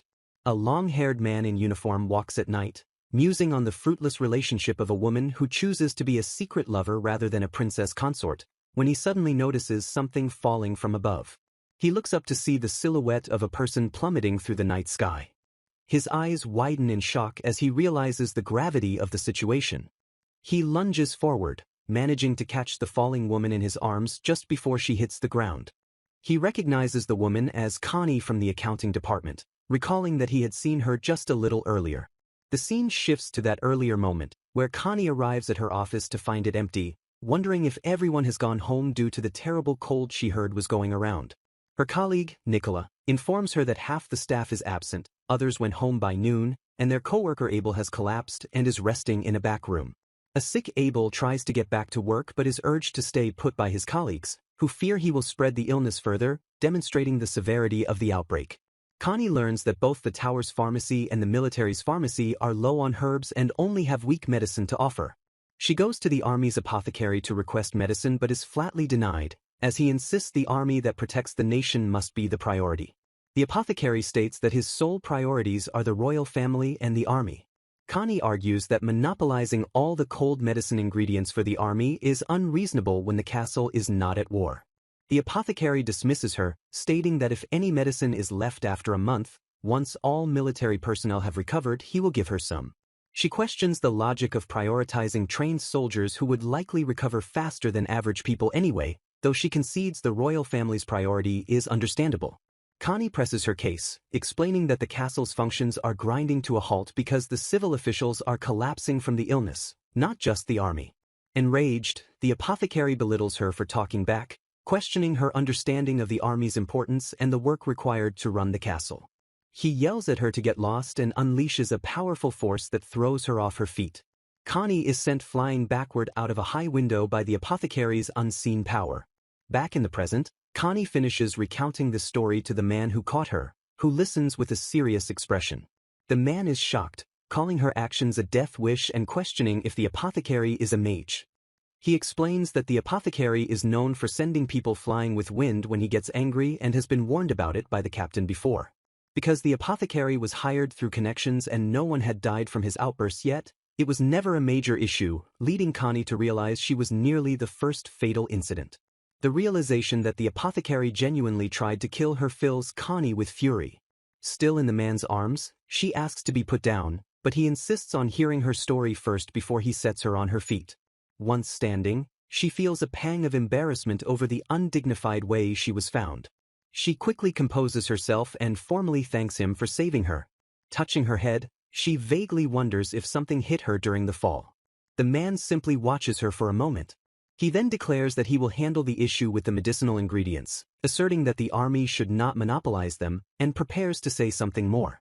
He vows to properly settle the matter of his stepsister being harmed, at which point Connie, flustered, reveals their secret relationship and begs him not to tell anyone, explaining her superiors have already agreed to keep her mother's remarriage a secret.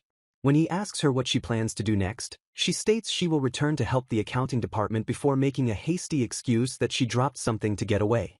He stops her by holding up a pair of glasses, asking if this is what she was looking for. He explains that her glasses fell off during her descent and he picked them up, then asks if her eyesight is poor. She tries to snatch the glasses back, insisting it's none of his business, while he observes that they aren't prescription and are foggy, questioning why she even wears them. As she jumps to retrieve her glasses, he playfully remarks that she is just like a cat. He places the glasses back on her face, complimenting her beautiful eye color and asking why she hides it, but she defiantly states she won't submit to his whims.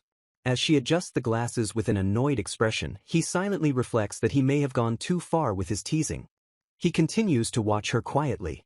He then gently kisses her on the forehead, thinking to himself that she seemed not to have noticed something earlier. The scene changes to the man confronting the apothecary in his office, who irritably tells him to get out because he is busy.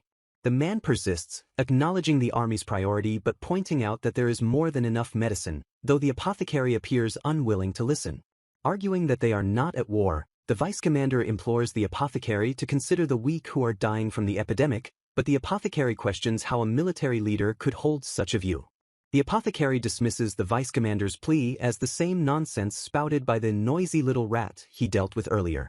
After a moment of consideration, a decision is made regarding the ingredients. Later, Connie is amazed to find the problem has been solved as she receives 2 portions of medicine from a different pharmacist. The vice commander explains that he ensured the tower's apothecary and the civil officials received their share of the medicine as well.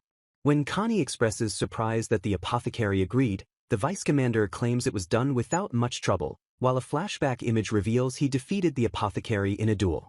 Connie thanks him for his help and for accompanying her back to her office, and he replies that it was no problem, as a maid walking the halls so late might attract unwanted attention from guards. After she gives the medicine to her sick colleague Abel, the vice commander confirms that it should stabilize his condition. Another knight observes the scene, privately wondering why Connie would go to such lengths for one man. As Connie resolves to stay and nurse her colleague, she tells the observing knight that he may leave, leaving him confused about the situation. The vice commander, having waited, approaches Connie and asks why she is not going home since it is so late. He explains that he intended to escort her home for her safety, but she tells him she plans to stay and care for Abel until morning. He expresses his surprise, stating it isn't her job, but she explains that Abel's attendant has also collapsed and someone needs to tend to him while the medicine induces sweating. The vice commander declares that he will stay too, worried she might also collapse, while a nearby maid panics at the thought of leaving His Highness Julian's lover alone with a sick man overnight. Connie dismisses his concern, arguing there are many maids to replace her while he is irreplaceable, adding she has never caught a cold before. He internally recalls their connection is a secret. With a sigh, she asks him to wait for a moment and briefly leaves the room. She returns carrying a tray with a mug, while he internally laments that he is once again forcing himself into her life after resolving to keep his distance. As she offers him the mug, he tells himself that he cannot simply ignore a situation like this. She tells him it is ginger lemonade and asks if he dislikes it. He accepts the drink, and she urges him to go home after he finishes it. She gently advises him that he should also rest, as he has been active all day. He looks at her with a soft smile and tells her that she is a good person. She turns away, slightly flustered by his comment. A few days later, the vice commander muses that she remains guarded around him and feels something must be done about her cluelessness regarding his feelings. With medicine now distributed throughout the castle, workers begin to return, and he reports the apothecary's violent conduct to the head of personnel, eagerly awaiting the man's punishment. Connie stands alone outside, looking pensive. Elsewhere, a woman with reddish hair stands before a grand building, clutching a piece of paper in her hands. A man is seized by a throbbing headache, the pain pulsing through his skull. The agony is so overwhelming that he is unable to speak. A young woman with glasses, identified as Lord Klotz's subordinate, looks down with concern, her thoughts on the work and documents that need sorting. Lord Klotz stirs, weakly questioning why the woman will is by his side as she offers him medicine. She explains that he collapsed at work and needs to rest to recover faster, adding that the apothecary has provided new medicine and that Cora is resting on a nearby couch. Will continues, explaining that Cora wasn't scheduled to be there but came out of worry for him. She then reassures the ailing Lord Klotza that she will stay to care for him through the night and that he can rest without worry. He silently frets, thinking he cannot trouble her since she likely has work the following day and fears she might catch his illness. In response to his concern, she suggests that if it bothers him so much, he could simply give her a special allowance, revealing that saving money is her hobby, a fact he finds quite practical. She looks at him with a kind and gentle smile. He lies back in bed, a blush spreading across his face as he gazes at her. Will sits vigilantly by his bedside, watching over him as he rests. Overcome by the medicine's effects, he finally surrenders to drowsiness and falls asleep. 2 days later, Lord Klotza has made a full recovery, reflecting on how her presence by his side had brought him immense relief. He thanks her for saving him and gives her the special allowance she had mentioned, but she insists she is just happy that he has recovered. She advises Lord Klotza to ease back into his work, as he is still recovering, and mentions that their other resting colleagues should return soon. He then makes a request, asking her to call him by his first name, Abel. She expresses hesitation at addressing a superior so casually, but he insists that he does not mind, prompting her to agree, albeit with a caveat. He smiles at her, leaving her slightly confused by his reaction. Later, she reflects on how soothing Abel's smile is, comparing him to a bear of the forest, and settles on calling him Abel-sama. Another man approaches her, remarking that he had a cold as well. He teases her, asking if she didn't visit him because she didn't know he was sick, before another man orders him back to work. A long-haired man watches Connie and the head of accounting, Abel, observing that the distance between them has grown strangely close, even calling each other by their first names. He notes the warmth in the way the head of accounting looks at her. The observer reflects that Abel is unaware that Connie is His Highness's lover. He regrets not intervening on the night she cared for Abel, questioning if he should step in now, but he is unsure in what capacity he could act. He questions his own deep worry, reasoning that it cannot simply be because she is His Highness's lover. His thoughts are interrupted by the arrival of second Prince Dominic, who comments on the man's recent notable actions during an expedition. The long-haired knight responds that he was merely fulfilling his duties as a knight, privately thinking the prince is as vulgar as ever and nothing like Prince Julian. The prince seems to find the knight troublesome, while the knight wants to conclude their interaction quickly. Prince Dominic then pointedly asks the knight if he has been seen with a certain servant girl lately. The prince crudely inquires about the girl's physique and suggests that the knight, who is known to only associate with noble women, should lend her to him. The knight forces a smile and dismisses the notion, stating he has no interest in a coarse maid who is neither beautiful nor cultured. Finding the response boring, the prince waves him off and departs. The knight clenches his fist in anger, admitting he nearly struck the prince and feeling a chill at the thought of Connie being targeted by such a man. He stands alone on the cobblestone path after the prince leaves. Unseen by him, Connie has been standing in the garden nearby, having heard the entire exchange. Her face is a mask of shock and disbelief at the words he used to describe her. With a look of deep hurt and anger, she confronts the knight, telling him to never involve himself with her again. He watches in silence as she turns and walks away from him. Autumn leaves fall, signaling the passage of time. Connie tends to a litter of black kittens, remarking on how much they've grown and how cold the weather is becoming. Her mind, however, is stuck replaying the knight's insulting words. She realizes she hasn't seen Vice Commander Dagra at all, concluding that he is purposefully avoiding her. She considers the political rivalry between Prince Julian and second Prince Dominic, realizing that Dagra, as Julian's aide, cannot let Dominic gain any advantage. This leads her to speculate that Dagra, her stepbrother, might have insulted her to protect her from being targeted by the prince. But anger quickly follows that thought, as she believes he could have simply said he was not interested instead of resorting to such harsh insults.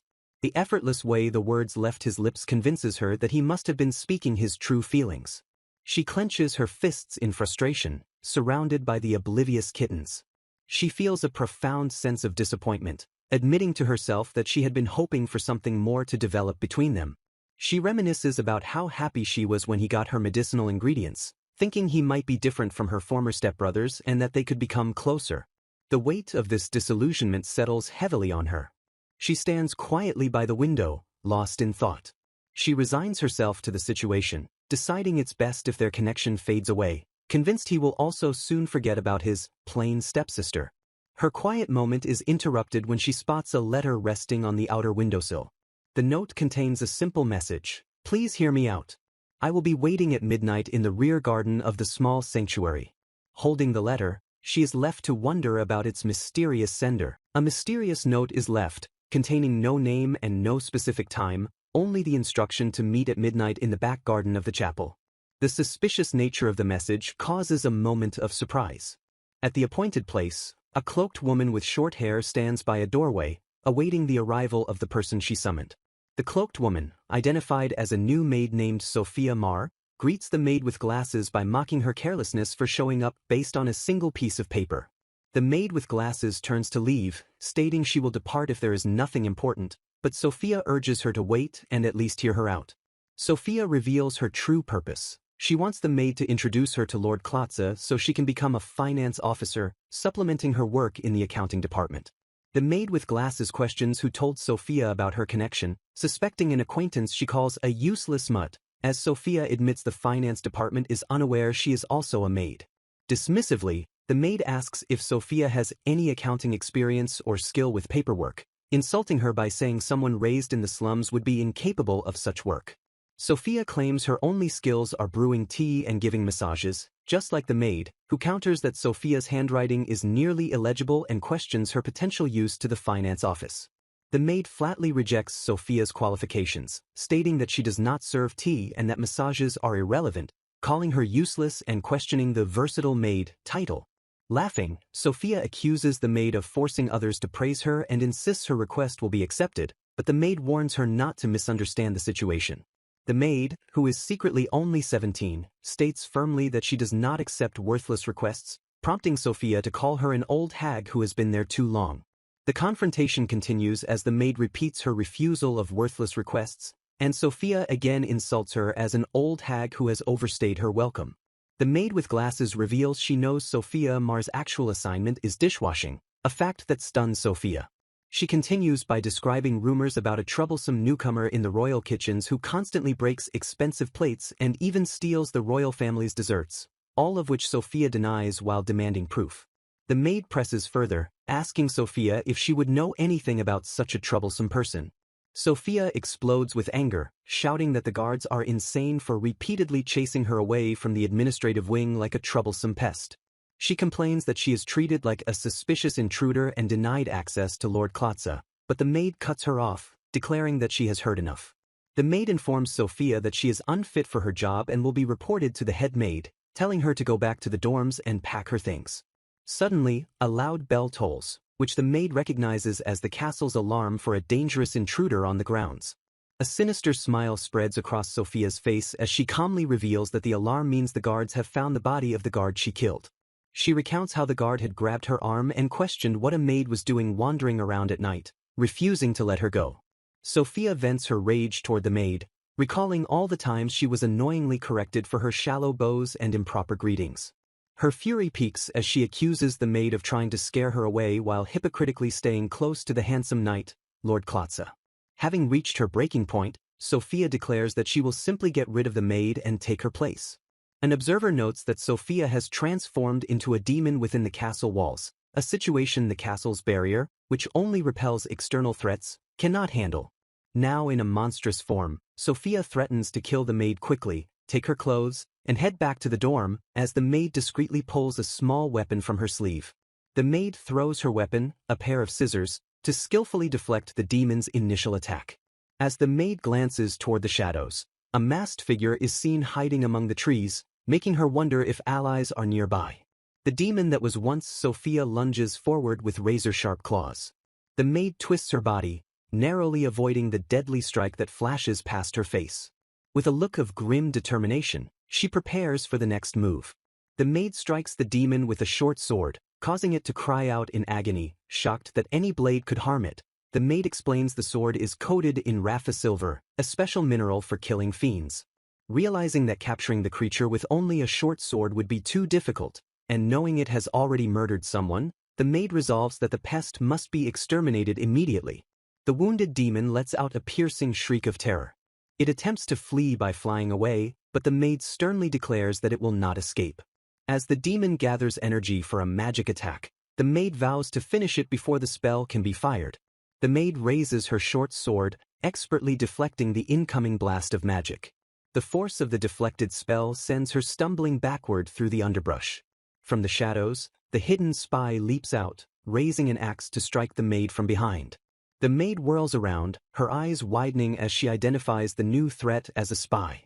The masked spy pauses, watching the scene unfold with focused intensity.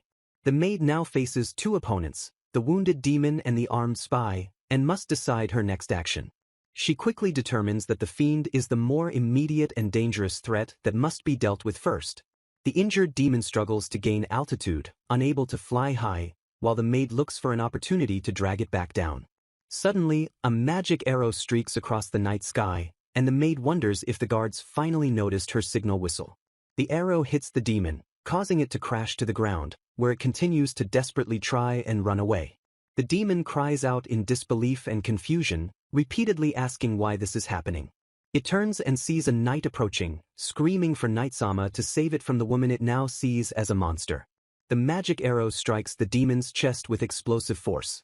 A long-haired knight lands gracefully, his attack having completely disintegrated the fiend. The knight stands over the spot where the demon was vanquished as the maid watches him. He turns to the maid and asks why she possesses a short sword that belongs to the Black Butterfly Intelligence Unit. The knight tells her that if her own lord, Prince Julian, has not informed her about it, then he has nothing more to say, suggesting she is not trusted. He then takes hold of her arm. He remarks that her previous words cut deep, to which she replies that is why she will tell him nothing and will instead ask Prince Julian directly. He changes his tone, asking with concern if she is hurt, and she confirms that she is not. The knight then apologizes, admitting that his harsh words to her from a previous encounter were a lie. The maid, confused, asks him what he is talking about. He explains that he said something awful because he did not want Prince Dominic to become interested in her. She questions if words spoken in the heat of the moment are not the truest, and he asks if she is angry with him. She denies being particularly angry, admitting she may not be a refined beauty but finds being called crude unacceptable. Holding her short sword, she threatens to stab him if he does not let go of her arm. He continues to hold her arm gently, prompting her to ask what is wrong with him. Looking at her sincerely, the knight confesses that he thinks he quite likes her. The maid is left completely speechless, her eyes wide with shock. He smiles softly, telling her that her stunned expression is cute. Realizing he is not joking, she questions his sudden change of heart, reminding him that his preferred type is a bust in noble beauty. In a fluster, she asks if he has hit his head or caught the cold that has been going around.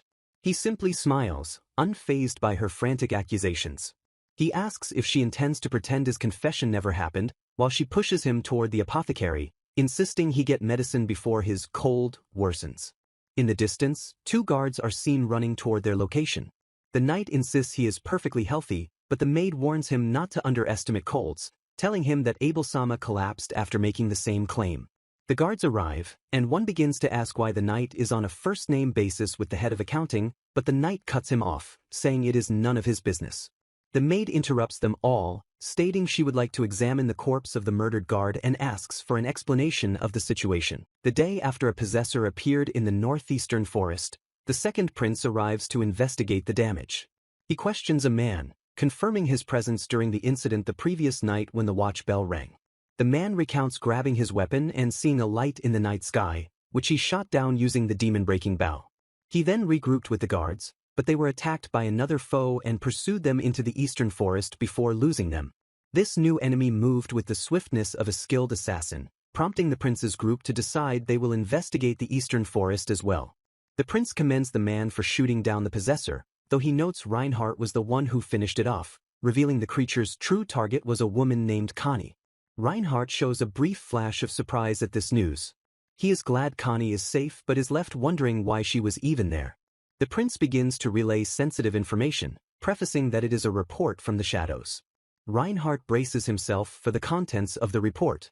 The official damage report states that 2 guards were killed by the poisonous stinger of the bee woman. Despite magical detection devices at the city and castle gates, no irregularities were found, even though such a threat should have been detected instantly. The investigation led to the maid dormitory room of Sophia Mar, where they found an empty pouch that blocks magical energy, which they believe was used to smuggle black metals past inspections. A black metal is revealed to be a black iron piece engraved with a demonic summoning circle. When embedded in a human body, it forces a demon to take control, creating a possessor. A subordinate apologizes for being unable to avoid the surprise attack, and the prince declares they must trace the origin of these metals. The prince orders a possession inspection for everyone connected to Sophia Mar, from bureaucrats to servants. Reinhardt asks if Connie must undergo the inspection as well. He argues that it's unnecessary since she was a victim and is also his shadow. Reinhardt admits that while pursuing the Spider Woman, he happened to see that Connie was carrying a dagger marked with the emblem of the Black Butterfly. The prince reveals that the Black Butterfly is an intelligence unit founded by Prince Julian, and he remarks that it was a rare blunder for Connie to let her affiliation be discovered. He recalls that 3 years prior when the unit's members were introduced, Connie wasn't among them, which was strange since she had worked at the castle since she was 8. Reinhardt demands to know why the prince never told him that Connie was part of the Black Butterfly. His imagination runs wild, leading him to accuse the prince of having Connie as his mistress.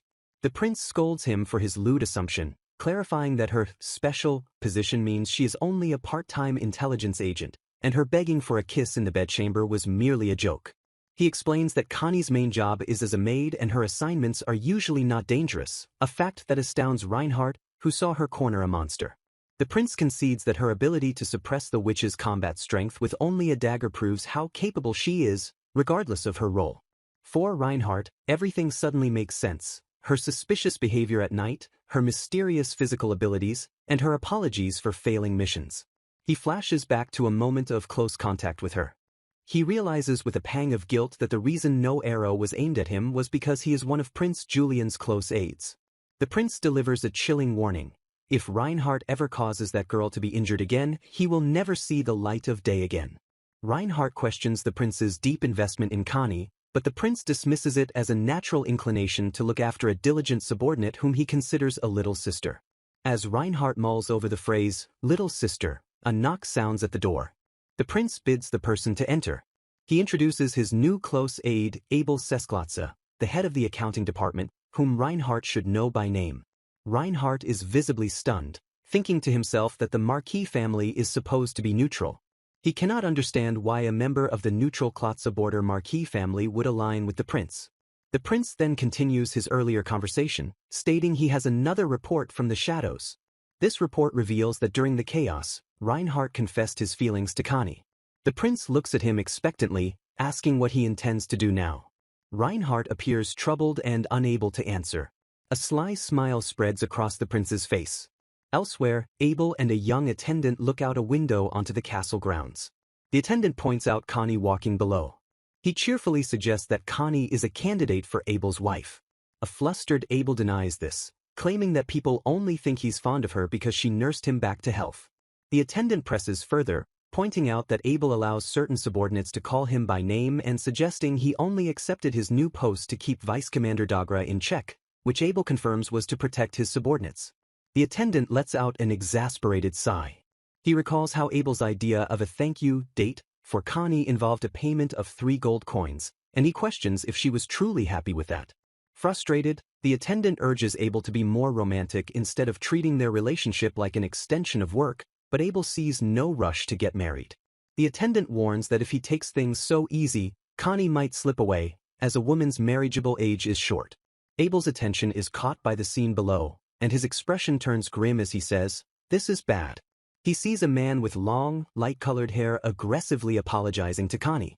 The man, Nicola, demands that Connie forgive him, stating it's only proper manners since he went out of his way to come here and apologize. Connie retorts that he must have had a very strong conviction to refuse medicine distribution, a conviction so strong he was willing to blast a troublesome woman away with magic. She gestures to the magic sealing bracelet on his wrist, his punishment for the incident, and says he should just admit defeat, but he reveals he can have it removed if he gets her approval. Following his outburst, those he had tormented in silence all came forward to report him to the personnel department. His punishment is a reassignment, a promotion, to Harbian Fortress starting next week, and Connie offers him a cheerful congratulations.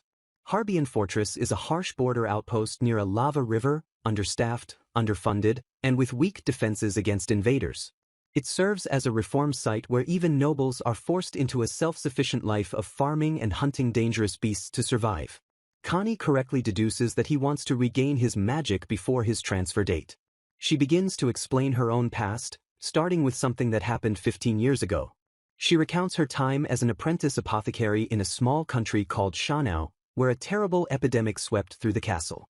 Because the limited medicine was given first to those without strength, the army was left vulnerable, severely weakening the nation's defenses. Shortly thereafter, a neighboring country invaded and destroyed Shanao, killing the royal family, plundering the capital, and wiping the nation off the map. Nicola concedes that her policy regarding medicine distribution was based on legitimate, hard-won experience. While acknowledging his circumstances, Connie reminds him that he is dangerous and she could have died, so she cannot easily forgive him. The decision to lift the seal has been left entirely to her. A slight, knowing smile appears on her face. She agrees to grant his request, but with certain conditions. A sudden, sharp sound of action cuts through the air. From the window, Abel's attendant realizes the man is the one who clashed with Connie over medicine distribution and worries this is harassment out of resentment. Action lines indicate a swift, impactful event. Nicola is on his knees, gasping in pain and begging Connie to wait. Connie reminds him of the condition he smugly agreed to, 10 kicks and we're even, mocking his earlier claim that a woman's kick is no more than a mosquito. He cries out that he wasn't told she would be this powerful and that he heard his bones crack, begging her to wait as she prepares for the second kick. She strikes again with overwhelming force. Abel and his attendant watch in shock as Nicola is sent flying into the sky. The attendant wonders if he's dreaming, but Abel confirms it's real, recalling a time he saw a suspicious shadow at night that resembled Connie. As Nicola falls, Connie declares that there is only one possibility to explain her strength, while thinking that Prince Julian recommended Abel and his background is solid. Abel puts the pieces together. The advanced combat training means Connie must be a member of Prince Julian's exclusive intelligence unit, the Black Butterfly. The attendant asks Abel who Connie really is, and Abel smiles, remarking that it was a good kick. He thinks to himself that a fierce side lies behind her gentle smile. Connie watches Nicola's unconscious form, noting he went down after only 3 kicks when she expected him to last 5, and decides she'll forgive him now that she wants to know more about him. She instructs someone to deliver the unconscious man to the military facility. As she looks up, she realizes Abel and his attendant were watching from the window and saw everything completely. A cloaked woman with glasses sits outside a large stone building, shivering from the cold as a black cat watches her. She addresses a gathering of black cats, noting how well-fed they are and offering them shelter in her room for the night before the snow gets too heavy. A smiling man appears and accepts her offer, but she bluntly informs him with a deadpan look that her invitation was not for him. He asks if she found her spot because of an accident on his way to the dining hall and wonders if she has eaten lunch yet. He seems unconcerned about being missed, but a distant voice calls out for Sir Dagra, proving him wrong. Dagra quickly covers the woman's mouth to silence her as figures in the distance are heard asking about his beloved young lady. He then explains to her that he has received many partner requests for the upcoming Spirit Festival, a 4-day celebration honoring the country's saints that spans from the end of the year into the new one, but he has been turning them all down. A maid informs the woman, Connie, that the festival involves a ball, a ritual, and a parade, and legend says that any noble girl who attends all 3 with the same partner will become lovers, but Connie declares she will just be guarding the garden. The maid encourages her to go, offering full support with dresses and jewels. The thought of wearing an ornate, frilly gown makes Connie visibly distressed. While the maid confesses she simply wants to see Connie dressed up, Connie dismisses it as nonsense, firm in her decision not to participate in official duties. Connie reflects on how every encounter with Dagra since a past incident has been strange, remembering a moment when they held hands. She recalls thinking the plague must have affected his mind for showing interest in a simple maid, as a proper nobleman would never do so, though he had insisted he was perfectly normal. Her mind drifts to her extreme assumptions about noblemen seducing and abandoning maids, an accusation that had deeply shocked Dagra, who swore he would never commit such an awful act. He had countered her claims about his reputation with women, which she'd heard about since his mother's remarriage, by stating it was old news and he had not been with anyone for a long time. Dagra then asked if she knew of a creature called a Viola Sweet, a beast with a woman's torso and butterfly wings, which they encountered during a military campaign. He recounted how over 200 of them hatched from cocoons in their nest and chased his unit, a story that makes Connie wonder how he managed to survive. He explained that since that traumatic battle, where the creatures kept attacking even after being beheaded, he is uncomfortably reminded of the scene whenever he sees aggressive women or those with large chests. This leads to his startling confession that she is the only girl he feels comfortable being around, a statement Connie immediately misinterprets as a slight against her bust size. Dagra steps closer, asking her to wait, but she recoils and tells him he is invading her personal space. She pushes him back, insisting his feelings are merely a trauma-induced delusion since it has only been a month since his return from the campaign and his heart has not yet healed. He concedes that it is true he is glad she is his little sister, a comment that leaves her utterly confused. She questions if he meant his feelings were purely platonic and sisterly, only for him to correct her, stating directly that he thinks he is in love with her. He asks if she is trying to invalidate his feelings, but she internally rationalizes that it must be a misunderstanding, as no nobleman would genuinely pursue a plain maid. Overwhelmed with embarrassment, Connie realizes she completely misinterpreted his little sister comment. She mentally kicks herself, recalling that this man has always been a shameless tease who lacks a sense of personal boundaries. Annoyed that she fell for his antics yet again, she clenches her fist in frustration. To change the subject, she tells the Sir Knight that she will treat him to something consumable, like a dress, next time as thanks for his help. He ignores her offer and instead asks her to finally call him by his name, Reinhardt. She flatly refuses, arguing it would invite the fury of all the other young ladies, but he insists it's fine since they are family through marriage. Reinhardt suggests she can use his name when they are alone, though Connie points out she was explicitly told to keep their familial connection a secret. He dismisses her concern by saying no one is watching, but she retorts that one can never be too sure. Just as he is about to say that only cats are around, a sudden clatter from below startles them both. They look down from the window in surprise. A maid is seen hurrying down a flight of stairs below them. The maid suddenly misses a step and tumbles down with a yelp. Connie confronts the fallen maid about eavesdropping, but the girl denies it, claiming her friend who is a fan of Lord Dagra saw them and they decided to follow. The maid apologizes profusely for listening in, admitting that she was told to keep quiet about what she overheard. That same friend, however, turned out to be a notorious gossip who did not keep the secret. By evening, a new rumor had already swept through the castle. Vice Commander Dagra has a little sister who is a maid. In the following days, everyone began asking around, trying to discover the identity of Connie Will. Soon after, Dagra's former lovers started appearing to inspect Connie, who tried to ignore them so long as they did not disrupt her work. Lower nobility marriage seekers also began to approach her relentlessly, demanding an introduction to Lord Dagra, but she curtly told them she did not know them. One particularly entitled noblewoman became enraged, threatening Connie for being a rude commoner who dared to ignore her. Connie simply walked away, reasoning that engaging with every single one of them would prevent her from ever completing her duties. She calmly warned the persistent woman to move or be pushed aside, a gentle but firm threat that caught the attention of others. This display of confidence led onlookers to speculate that she must be a famously talented and excellent lady to dismiss a noble so easily. That speculation twisted into a monstrous rumor that Vice Commander Dagra's sister was, in fact, a female gorilla. Whispers began to circulate, describing her as plain, unfriendly, and expressionless, with dorky glasses adding to the unflattering image. The source of these rumors was not limited to the spurned noble ladies.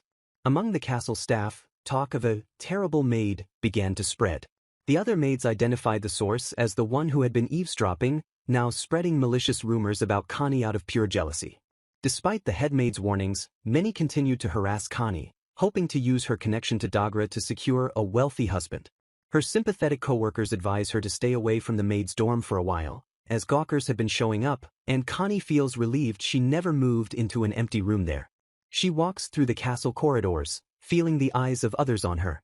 With Vice Commander Dagra busy preparing security for the Spirit Festival, she has not seen him all week, which she decides is probably for the best, even though she wants to confront him. A fellow worker approaches to tell her someone is asking for her at the back entrance, and Connie braces for more trouble. To her surprise, her colleagues are peeking at the visitor and giggling with excitement. A handsome, dark-haired man in fine clothes waits patiently by a carriage. Connie recognizes him as Lord Abel and asks why he has come all this way, and he replies by asking if she has finished her work. She wonders if he needs assistance with accounting, but he shakes his head and says he wants her to accompany him until the evening. Lord Abel explains that it is a personal request for her to join him on a trip to the castle town. Agreeing to help if she is able, Connie tells her giddy friends to be quiet as she prepares to leave with Lord Abel. Before attending to Lord Abel's personal request, the two decide to have a meal at an elegant, bustling restaurant. A young woman with glasses and a cloak smiles gently, seemingly content in the grand dining hall. As they are shown to their table, Lord Abel mentions that his formal attire feels out of place, while she simply agrees. She warns him up front that she has a very large appetite, but he reassures her that it is perfectly fine, as they have secured a private room. He looks at her warmly, a small smile playing on his lips as he confirms that he is already aware of her eating habits. A magnificent spread of food, featuring a large baked fish, is laid out before them, causing her eyes to widen in surprise. Now seated at the dining table, which is laden with food and wine, Lord Abel encourages her not to hold back.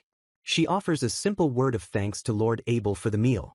Her thoughts drift back to a time they ate in the official's cafeteria, where she endured the piercing jealousy of the other court ladies. She silently compliments him for being a good superior, especially for pretending not to see an unspecified embarrassing event that occurred back then. After their meal, they find themselves walking down a street lined with shops and other buildings. They enter a high-end boutique for ladies' accessories, where a clerk immediately asks if he is shopping for a lover or for his mother. Lord Abel explains the gift is for his cousin who lives in his home domain and has asked for trendy capital accessories, admitting he is not skilled in fashion and needs her help to pick something stylish. She quickly assumes this cousin must be his fiancé and offers her help, prompting him to correct her misunderstanding. He clarifies that his cousin is, in fact, the fiancé of his younger brother. With the relationship now clear, she agrees to help and asks him to tell her more about his future sister-in-law.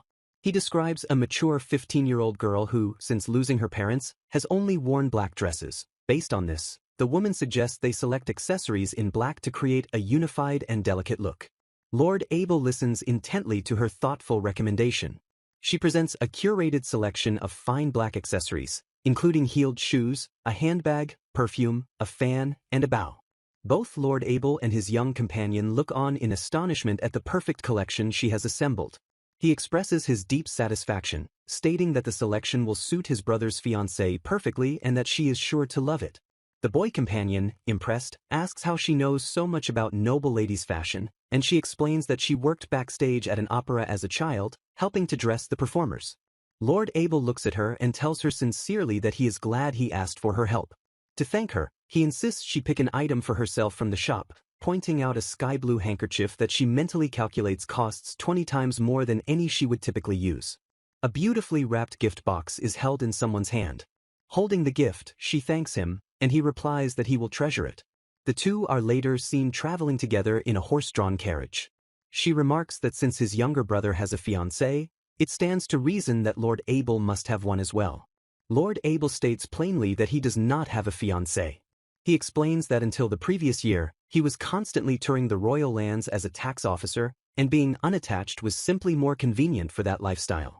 However, since joining the accounts department, he has not had a single moment of rest. He then confesses that there is a woman he has been thinking about. When he reveals this woman is one of the court ladies, her expression becomes focused and serious. He stands with a determined look on his face after his confession. Her mind immediately begins to work, trying to identify a court lady close to him, and she settles on the senior official in charge of ceremonial maids. She internally recalls this woman's poor reputation for having a competent act that masks her sloppy work, which she often makes her subordinates fix. The memory of an encounter in the cafeteria surfaces, where the official cattily remarked on her eating like a pig while picking at her own food. She also remembers a colleague explaining that the official, who normally eats a lot, had deliberately left food on her plate just to make that spiteful comment. While she is lost in these negative thoughts, Lord Abel continues, saying he wants to know more about the woman on his mind. She mistakenly connects his desire to know more with the unpleasant official she was just thinking about, concluding he must be interested in the big eater with a broad face. She hangs her head in dismay at this conclusion, which leaves Lord Abel looking at her in confusion. She suddenly blurts out that she does not recommend that woman and that he can do much better.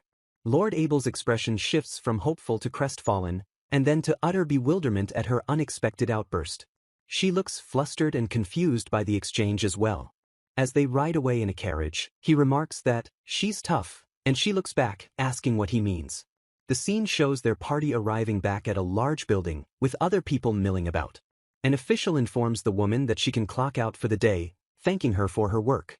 Lord Abel watches her, thinking to himself that her attitude remains unchanged even after their outing and that she will not be an easy person to win over. He looks at 2 tall stacks of documents on a desk, acknowledging that even so, work gets done much more efficiently when she is around. His thoughts drift to the embezzlement case they solved thanks to her, and he feels glad he recruited her, even if their meeting was by chance.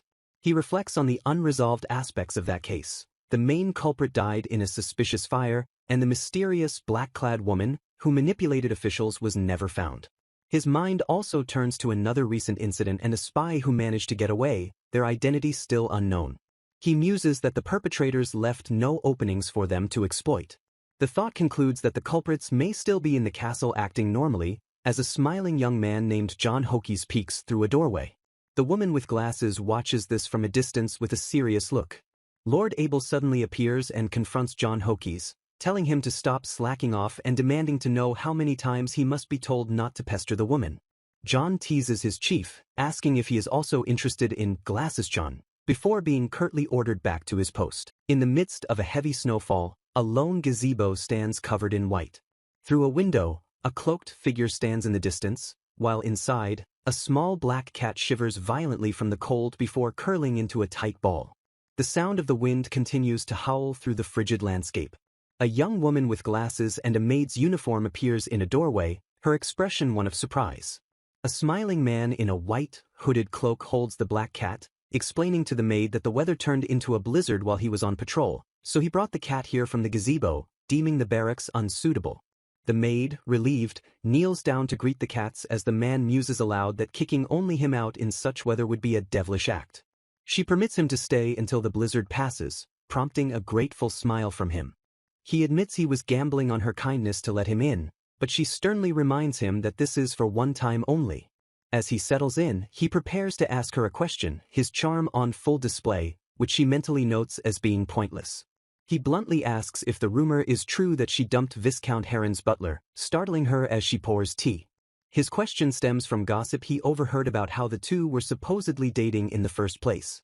The maid clarifies the entire incident, explaining that the Viscount's daughter was interfering with her duties, so she simply placed the interfering butler into a handcart and took him to the trash depot. The man now understands how the rumor became so distorted, but the maid blames him, stating that she only gets into these messes when he carelessly approaches her. She vents her frustration that his admirers are a constant nuisance who get in the way of her work every day, and she dismisses his smiling apology as insincere. She continues her accusation, asking if he knew his presence would cause her trouble and came anyway. Her stern, unblinking gaze fixes upon him. He offers a more genuine apology, calling her Connie and presenting a small bag of sweets as a peace offering, promising to handle the disruptive ladies himself. The bag of sweets is shown up close, wrapped beautifully with a ribbon and decorated with flowers.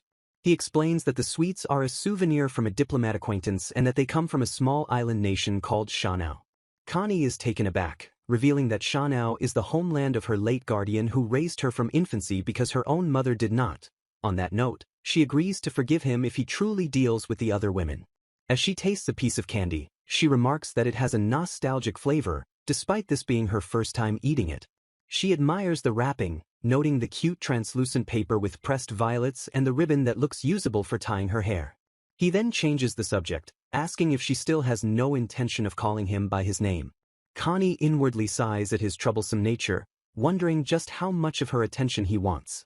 She theorizes that he feels safe approaching her because she's an indifferent sister by marriage, but he directly confesses that he fixates on her because she's the girl he likes most right now.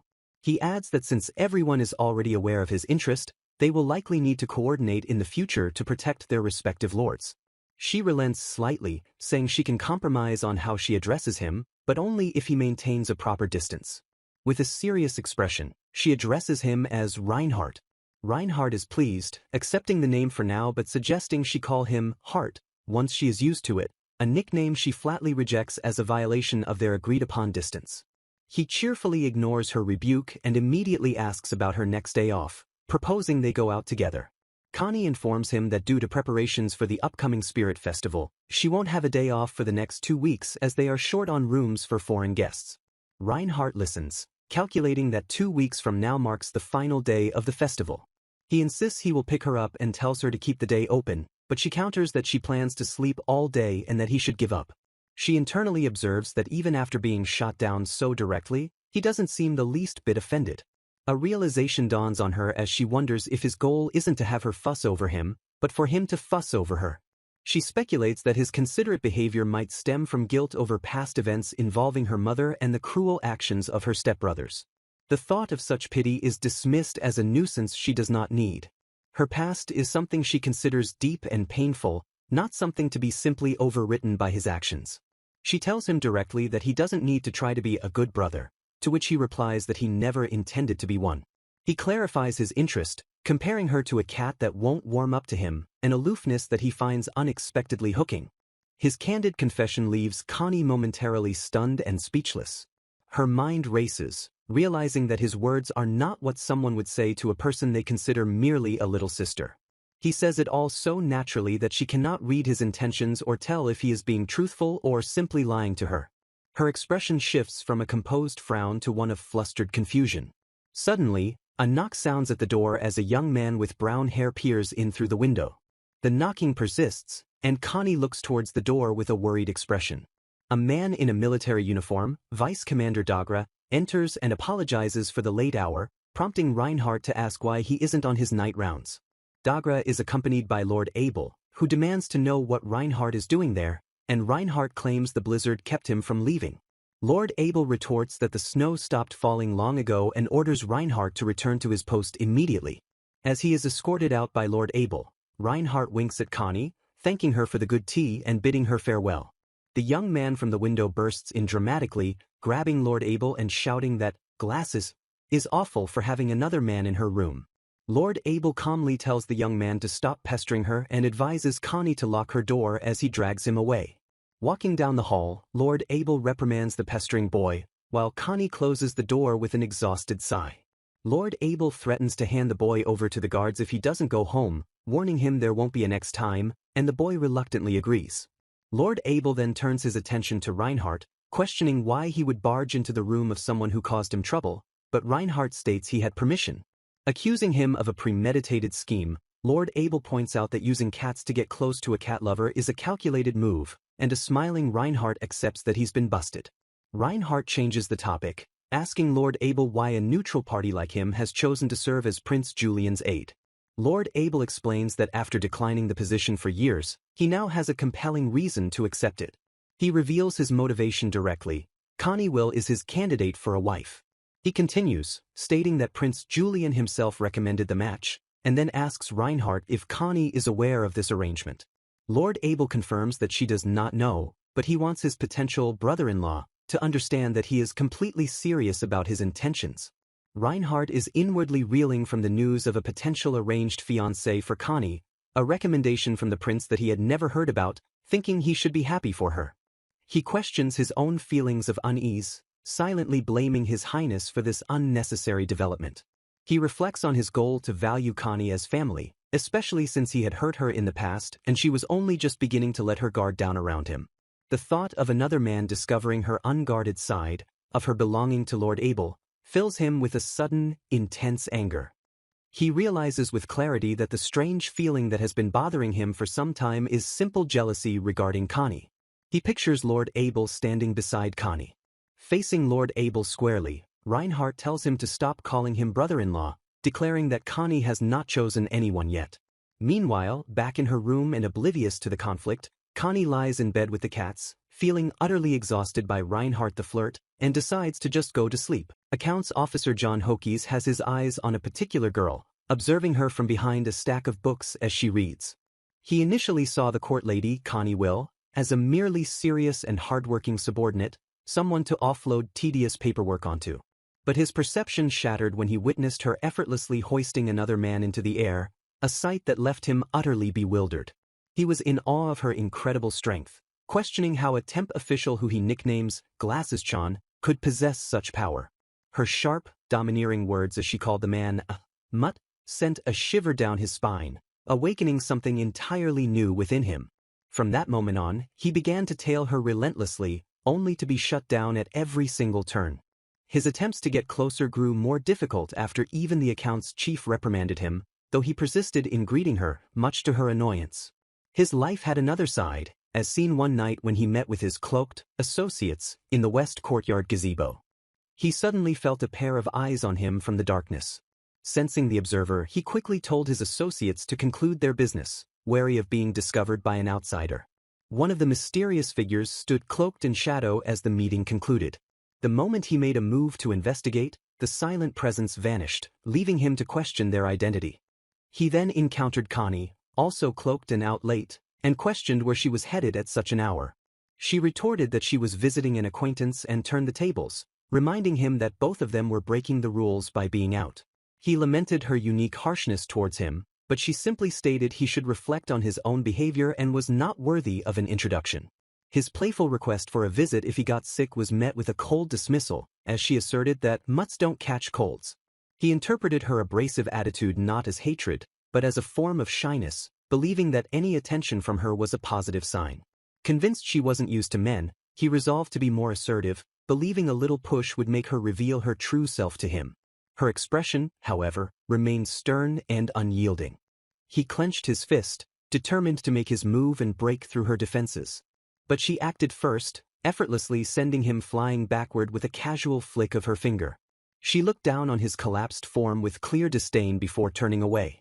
He blacked out after she flicked his forehead, sent him flying, and stepped on his back, his confidence completely shattered.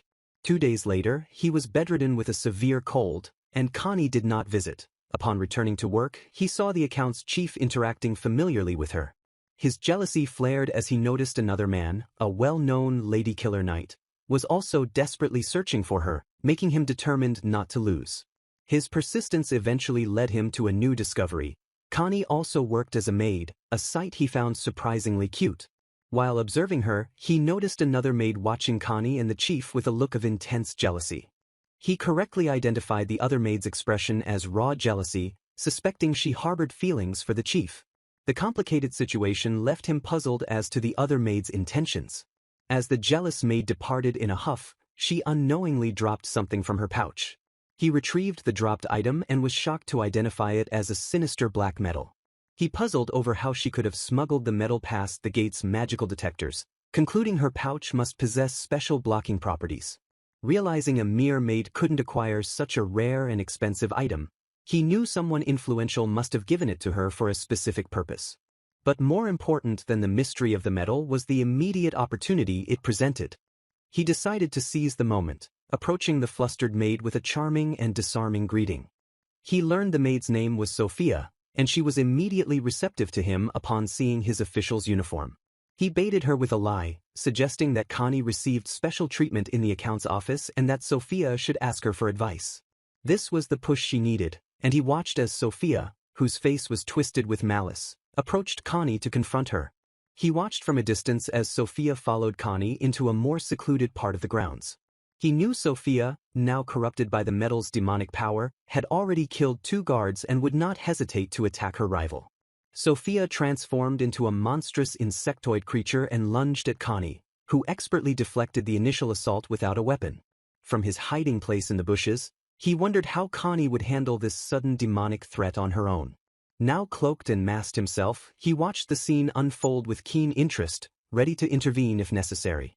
He prepared to create a diversion for her escape but was surprised to see Connie quickly gain the upper hand against the possessed handler. She moved with incredible speed and agility, gracefully dodging the powerful creature's attacks. He noted that every surprise attack launched by the creature was expertly parried by Connie. As the wounded creature screamed and fled, he initially thought Connie had called for guards, but then considered the danger a cornered foe still posed. He noticed incoming arrows and decided to eliminate the pursuers himself, wanting to continue observing Connie's actions undisturbed. A hidden associate remarked on the impressive display, noting how Connie held her own against a possessed handler with only a dagger. The associate concluded that her skills were remarkable, suggesting she would make a valuable addition to their crew. On a cold December 23rd, a young woman named Connie, wearing glasses and a cape, warms her hands against the chill as she finishes arranging packages outside a large building. She expresses satisfaction with her work, just as an unseen person off-panel shouts, trying to get her attention. Two uniformed soldiers rush toward her with urgent news. One breathlessly reports that Vice Commander Dogra has collapsed with a high fever and is calling for her. The other soldier grabs her arm, demanding to know why she isn't worried by this development. Connie coolly dismisses them, stating she has no interest in her brother-in-law's condition and asks them to leave. One of the men insists that Dogra himself ordered them to bring her to him. As the men struggle to lift an incredibly heavy-looking load, one offers to carry Connie's things for her, but she simply tells him he's not using his lower back correctly and offers to handle the massive weight herself. The soldiers watch in stunned silence as Connie effortlessly lifts the enormous pile of goods and walks away. Realizing she has escaped, one of the soldiers screams in frustration. Connie reflects on the encounter, deducing that the men were not knights but agents from the First Prince's faction, rivals of the Second Prince Julian and her brother-in-law. She had known they were imposters from the start because their uniforms were clearly ill-fitting and likely stolen. Her thoughts are interrupted by the sight of a handsome man surrounded by a crowd of adoring women, causing her to question the plausibility of the mysterious high fever story she was just told. She observes him, thinking that despite his reputation for being bad with women, he seems to be handling the attention just fine, before dismissing the matter. The moment passes quietly. Suddenly, a hand reaches out toward her as a voice begins to speak. Now inside a shoe shop, Connie breathes a sigh of relief, glad to have avoided another hassle, and greets the shopkeeper. The man from the crowd, Lord Reinhardt, appears in the doorway and asks her why she was running away. He offers to carry her bags for her, but she politely declines, stating that it is not appropriate for a maid to have a knight carry her things. He tells her she can rely on him, trailing off as he uses her to hide from the crowd of women still searching for Lord Dogra outside. Connie bluntly tells Lord Reinhardt to stop using her as a human shield. The shopkeeper then brings out her order, multiple large bags containing new uniform sets for the new maids, who have been using old ones. Lord Reinhardt takes the heavy bags from her, insisting he will see her home and that carrying them is his job. When Connie asks if he isn't supposed to be working, he explains that he is on his lunch break. Outside, Reinhardt reveals his transport is a magical beast, a beautiful winged horse tied up nearby. Connie remarks on the creature's beauty, noting it looks more like a holy beast than a monster, which Reinhardt confirms is a common mistake. A diagram illustrates the relationship between the human realm, the demon's realm where beasts originate, and the heavenly verge of spirits. Connie considers that holy beasts are rarely seen in the human realm, and that the whiter a beast is, the gentler its nature, making it suitable for taming and travel. Reinhardt explains he raised the beast from a cub and has only recently begun riding it, while Connie worries that traveling on such a conspicuous creature will make her stand out even more. As the winged horse takes flight, Connie momentarily loses her balance. Reinhardt asks if she has ridden beasts before, and she confirms she has ridden land-based ones a few times. He tells her to keep her body straight to maintain balance. He instructs her to keep her eyes forward as they ascend. He holds her securely from behind as they soar together over the city rooftops. Connie feels his hand resting firmly around her waist. A deep blush spreads across her face as she becomes flustered by their proximity. She finds the situation embarrassing but knows she cannot ask him to let her go while they are high in the air. Reinhardt gives a faint, knowing smile as Connie looks away in embarrassment. After they land safely, Connie thanks him for the ride, and he asks if anything has been troubling her recently. She confirms there have been many troubles, explaining that people have been using Vice Commander Dogra's name to summon her with false reports of grave injuries or illnesses. She assures a concerned Reinhardt that she has politely declined every one of these summons. He asks if she was even a little worried about her brother-in-law, but Connie states plainly that she was not worried at all. A disappointed Reinhardt says he expected as much and begins to invite her for a meal, only to be interrupted. A man on a large wolf beast descends from the sky, shouting Reinhardt's name. Captain Bold lands and demands Reinhardt help him with paperwork, refusing to accept Reinhardt's protests that he is on break and not free. Bold explains that he saw Reinhardt's sparkly beast dashing through the castle and gave chase, reiterating that if he's on break, he's perfectly available to help. The captain then turns to Connie and asks her directly if Reinhardt has tried anything indecent, showing a complete lack of trust in his subordinate. Connie intervenes, informing Captain Bold that Lord Reinhardt has yet to eat lunch, which prompts Bold to decide they will both eat in his office. The determined Captain Bold makes it clear this is not a request. His wolf beast grabs Reinhardt by the cape, and together they drag him away as he shouts a promise to eat with Connie next time. Connie watches the chaotic scene unfold. The wolf beast carries both men into the sky, with Reinhardt still in its grasp. She smiles faintly, impressed by how well-behaved the beasts are. With the nights gone, she decides it's time for her to get her own lunch. Later, while walking through a courtyard, Connie is greeted by another man, an official who works with her. He asks if she has had any troubles lately, just as Reinhardt had, and she responds that she is fine. She explains that some of her fellow accountants resent her because they discovered she is also a maid, in addition to working in their department 2 days a week. Her superior assures her that he takes full responsibility for hiring her and will handle any issues, noting that serious problems have been avoided thanks to a warning from Lord Abel. Connie mentally lists the harassments she has faced: erotic prints left for her, drawers filled with bugs, and even mice or lizards hidden in her desk. She handles these situations calmly by releasing the animals outside and burning the prints, considering them minor annoyances. She recalls that the harassment from her brother-in-law's obsessive fans is far worse, involving anonymous deliveries of dead animals, organs, and bug-filled candy, which deeply upsets her coworkers. The official offers to adjust her accounting hours if things become too difficult, but she assures him it's fine for now. Despite her maid duties being so demanding, she has no days off until the new year and must also work nights. She expresses her gratitude for his concern, acknowledging that everyone is swamped with work during this busy season. Her conversation ends, and she turns her attention to her next task: cleaning the vacant rooms. The sound of footsteps approaches on the stone path. A playful voice calls out to "Glasses John." A young man named John Hokies attempts to embrace her from behind, but Connie reacts instantly, driving her fist into his gut. The force of the blow sends him flying backwards through the air. As he lies on the ground, John complains about her asking if he was coming to accounts, and Connie sternly warns him not to hug her so unexpectedly. John groans that her love hurts, but thinks to himself that she remains as interesting a person as ever. Connie glances back at the foolish accountant before continuing on her way. Unseen by her, a woman with dark, styled hair watches her from a high window. The woman observes the bustle as the castle and town grow lively with preparations for the upcoming New Year's Spirit Festival. She quietly expresses a hope that the new year will be welcomed in peace. The sprawling Rhine Manor stands within the castle's eastern forest, an old residence that once housed Rhine, the former king's beloved consort. A blonde maid named Connie is informed that her task for the day is to clean the manor, one of several unused manors being reopened to house the influx of guests for the upcoming Spirit Festival.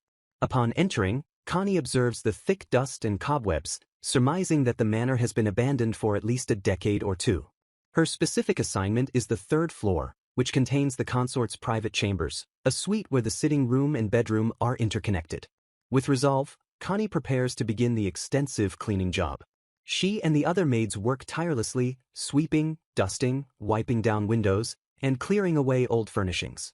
After a period of hard work, Connie stands back to admire the now sparkling clean room, satisfied with the results. As she carries trash downstairs, she exchanges greetings with the 2nd floor cleaning crew, who have also completed their work. All that remains is to gather the cleaning supplies, signaling the end of the day's hard labor. Yet, a thought gives Connie pause as she gets ready to leave. She notices an unnerving silence from the 1st floor and wonders where the other maids have disappeared to. Investigating the quiet, she finds the 1st floor maids gathered together, listening as one of them asks if they know the reason the manor was sealed away for so long. A dark-haired maid named Margot smirks as she prepares to tell a story, unaware that Connie is watching from a nearby doorway. Margot begins her tale, explaining that strange events plagued the manor after the death of the late king's consort, Lady Rhine. She elaborates that Lady Rhine's death was exceptionally tragic. The late king was a famous and handsome man with a harem full of beautiful women, but it was Lady Rhine whose beauty surpassed all others, making her his favorite consort. Because of this favoritism, Rhine was bullied relentlessly, prompting the king to move her to the secluded manor and assign her a personal maid for protection, but this maid was secretly in love with the king herself. In a fit of jealousy, the maid poisoned Lady Rhine's throat so she could not speak and then poured boiling water on her face, burning her severely. The maid then went before the king and falsely claimed Rhine had poured the water on herself. She spun a story that Rhine, jealous over a new girl in the harem, had self-inflicted the wound to garner the king's attention. Since Ryan's voice was gone due to the poison, she couldn't refute the lie, and the maid's claim that she was unable to stop her was believed. The deceitful maid pretended to nurse Ryan with great care, successfully winning the king's affection and soon flaunting their relationship openly. Utterly broken by the betrayal, Lady Ryan leapt from a third-floor window, her fall ending when her head struck a stone statue in the garden below. Margot claims that after Ryan's death, the manor became haunted. Subsequent residents heard noises from empty rooms, felt unseen eyes watching them, and wasted away from fear. These tormented residents would eventually vanish without a trace inside the manor, their disappearances attributed to Lady Ryan's curse. Her spirit, Margot finishes, could not forgive anyone living happily in her former home, a conclusion that terrifies the new maids while Connie listens impassively. Margot, a maid with 8 months of service, reveals that this ghost story is a well-known tale told by senior staff to newcomers, like the other 3 who only started last month. She then suggests that the screams they heard earlier were from Ryan's vengeful spirit claiming another victim, possibly the porter's son who was seen nearby. With a sinister look, Margot insists the victims are still trapped within the manor, their cries for help unheard. Connie abruptly claps her hands, startling the maids out of their fear and demanding to know why they are gathered there instead of working. She reminds them that 2 hours of the workday have already passed and orders them back to cleaning, but Margot defiantly states that she doesn't take orders from Connie and will work at her own pace. The other junior maids agree, figuring it is safe to slack off since the head maid only inspects their work at the day's end, but Connie knows they won't finish in time. To motivate them, Connie warns of a surprise inspection, explaining that laziness will result in being fired, while an unsuitable work environment could lead to a forced transfer by the HR chief. Margot scoffs at the threat, accusing Connie of slacking off herself and questioning her authority to lecture them. Connie counters that she has already completed her assigned tasks, leaving Margot with no valid grounds for complaint, though Margot remains skeptical. Margot presses further, demanding proof of the completed work and accusing Connie of intending to offload her duties onto someone else. The argument escalates as Margot accuses Connie of receiving important tasks through favoritism from the head maid, a charge Connie internally dismisses as a misunderstanding of the trust she has earned over 9 years of service. However, Connie knows Margot's hostility has a deeper, more personal root. She recalls that Margot was the very maid who eavesdropped on her private conversation with her brother-in-law, Vice Captain Dagra, and then spread rumors about their connection. Margot's co-workers had revealed she is an obsessive fan of the vice captain, making her jealousy the true source of her animosity, a fact Margot inadvertently confirms by shouting that the rumor is true. Deciding the argument is pointless, Connie dismisses Margot's claims as jealous delusion and turns to leave, pausing only to offer one final piece of advice. She cryptically warns Margot to be careful if she wants to keep her head on her shoulders, leaving the other maid fuming with confusion. Unseen by Margot, the stern figures of the head maid and the HR chief have been standing right behind Connie. Margot's anger turns to sheer panic as she sees the 2 authority figures, realizing they must have heard a significant portion of her ghost story and subsequent insubordination. The slacking maids, having been threatened with termination, were later seen working with desperate urgency. Carrying on with her duties, Connie hopes that the scare was enough to ensure they would work properly from now on. Margot, however, glares after her with an expression of pure resentment. The following morning arrives with a new set of tasks. Today, the maids are scheduled to install new carpets and curtains in the freshly cleaned manor. The head maid arrives with Connie, carrying a rolled-up carpet to one of the rooms. En route, the head maid explains that while the HR chief Eisen wanted to fire the insubordinate maids, they were spared due to staffing needs for the festival. Their punishment was 3 hours of extra, unpaid labor. The head maid feels confident the maids won't cause trouble again after her scolding, but as they near their destination, Connie detects the distinct smell of mud. They open the door to a scene of utter chaos, the recently cleaned room now vandalized and covered in dark, muddy splatters. Overturned buckets litter the floor, which is flooded with dirty water that has soaked the furniture. Both Connie and the head maid can only stare in disbelief at the destruction before them.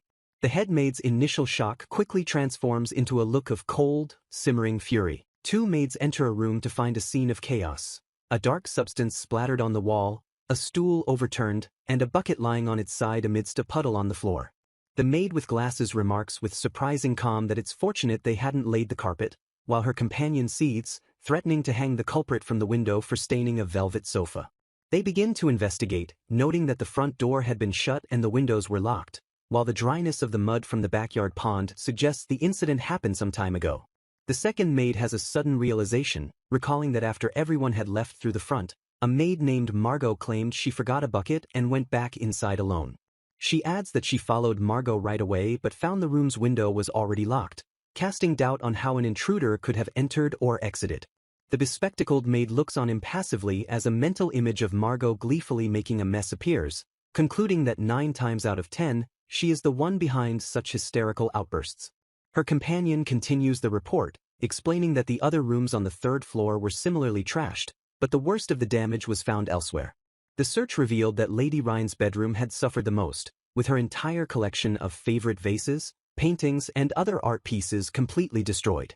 The 2 maids stand in stunned silence, overwhelmed by the sheer scale of the destruction. The main maid questions the absence of the guards the treasurer was meant to post, especially since the destroyed art had been brought from the vault specifically to be displayed for visiting foreign envoys. A search of the 1st floor reveals an open hallway window and 3 sets of muddy footprints, 2 large sets identified as belonging to guards and a smaller set matching Margot's maid shoes. The fact that the footprints do not fade suggests no one exited through the window, leading to the theory that 2 guards must have noticed Margot sneaking in and followed her to give chase.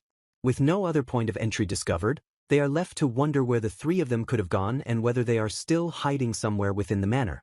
After a thorough search of every room yields no sign of anyone hiding, the second maid resolves to leave the matter to the second prince's knights and goes to the guard post to call them.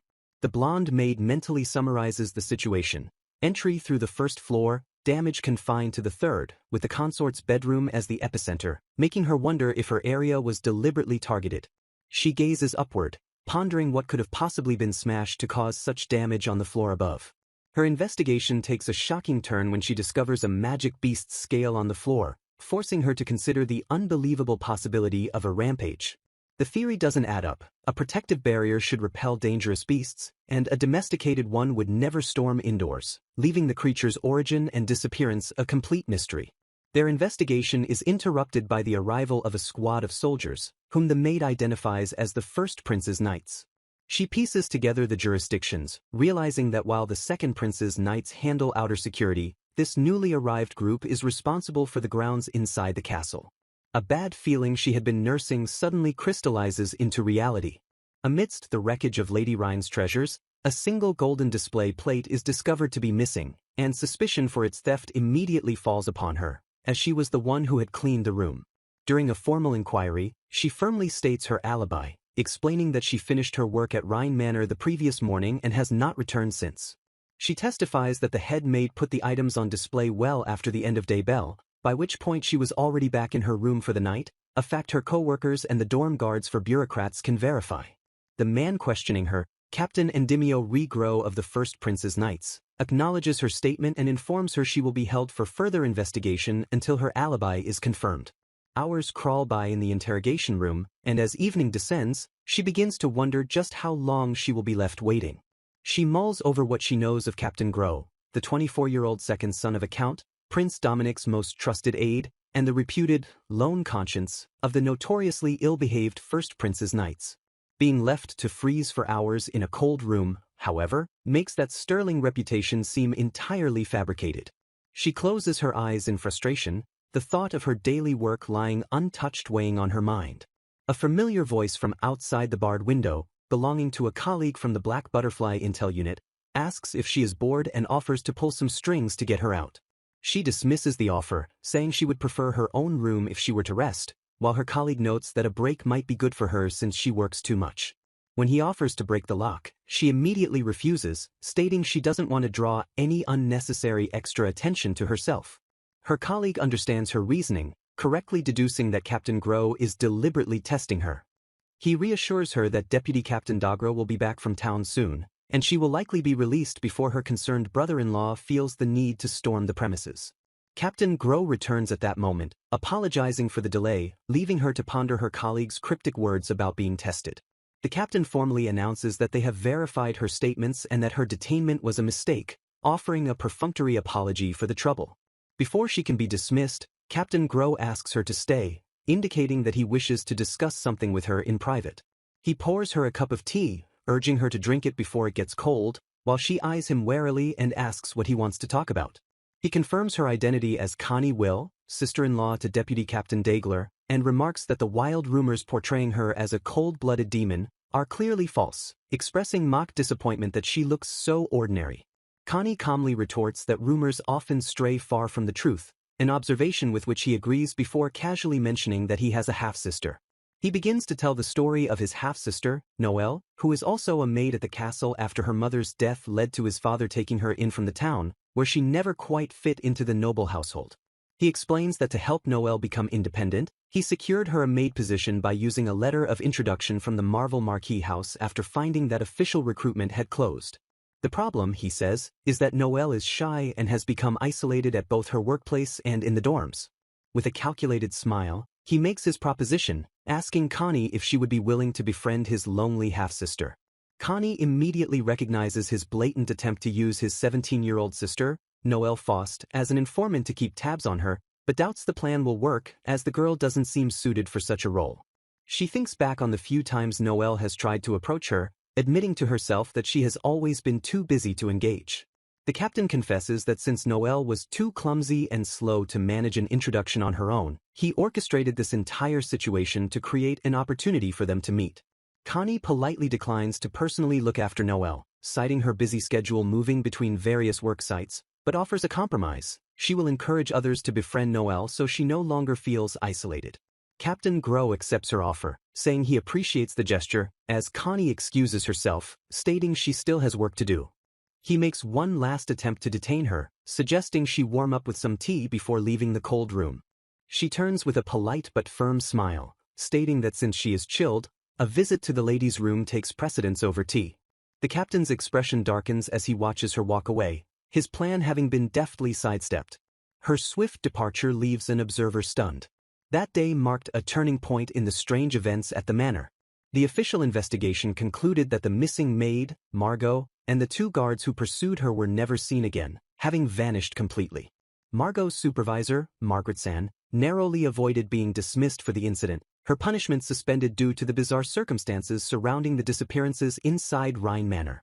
The three were never found, their vanishing act becoming the first chapter in the legend of the hauntings of Rhine Manor.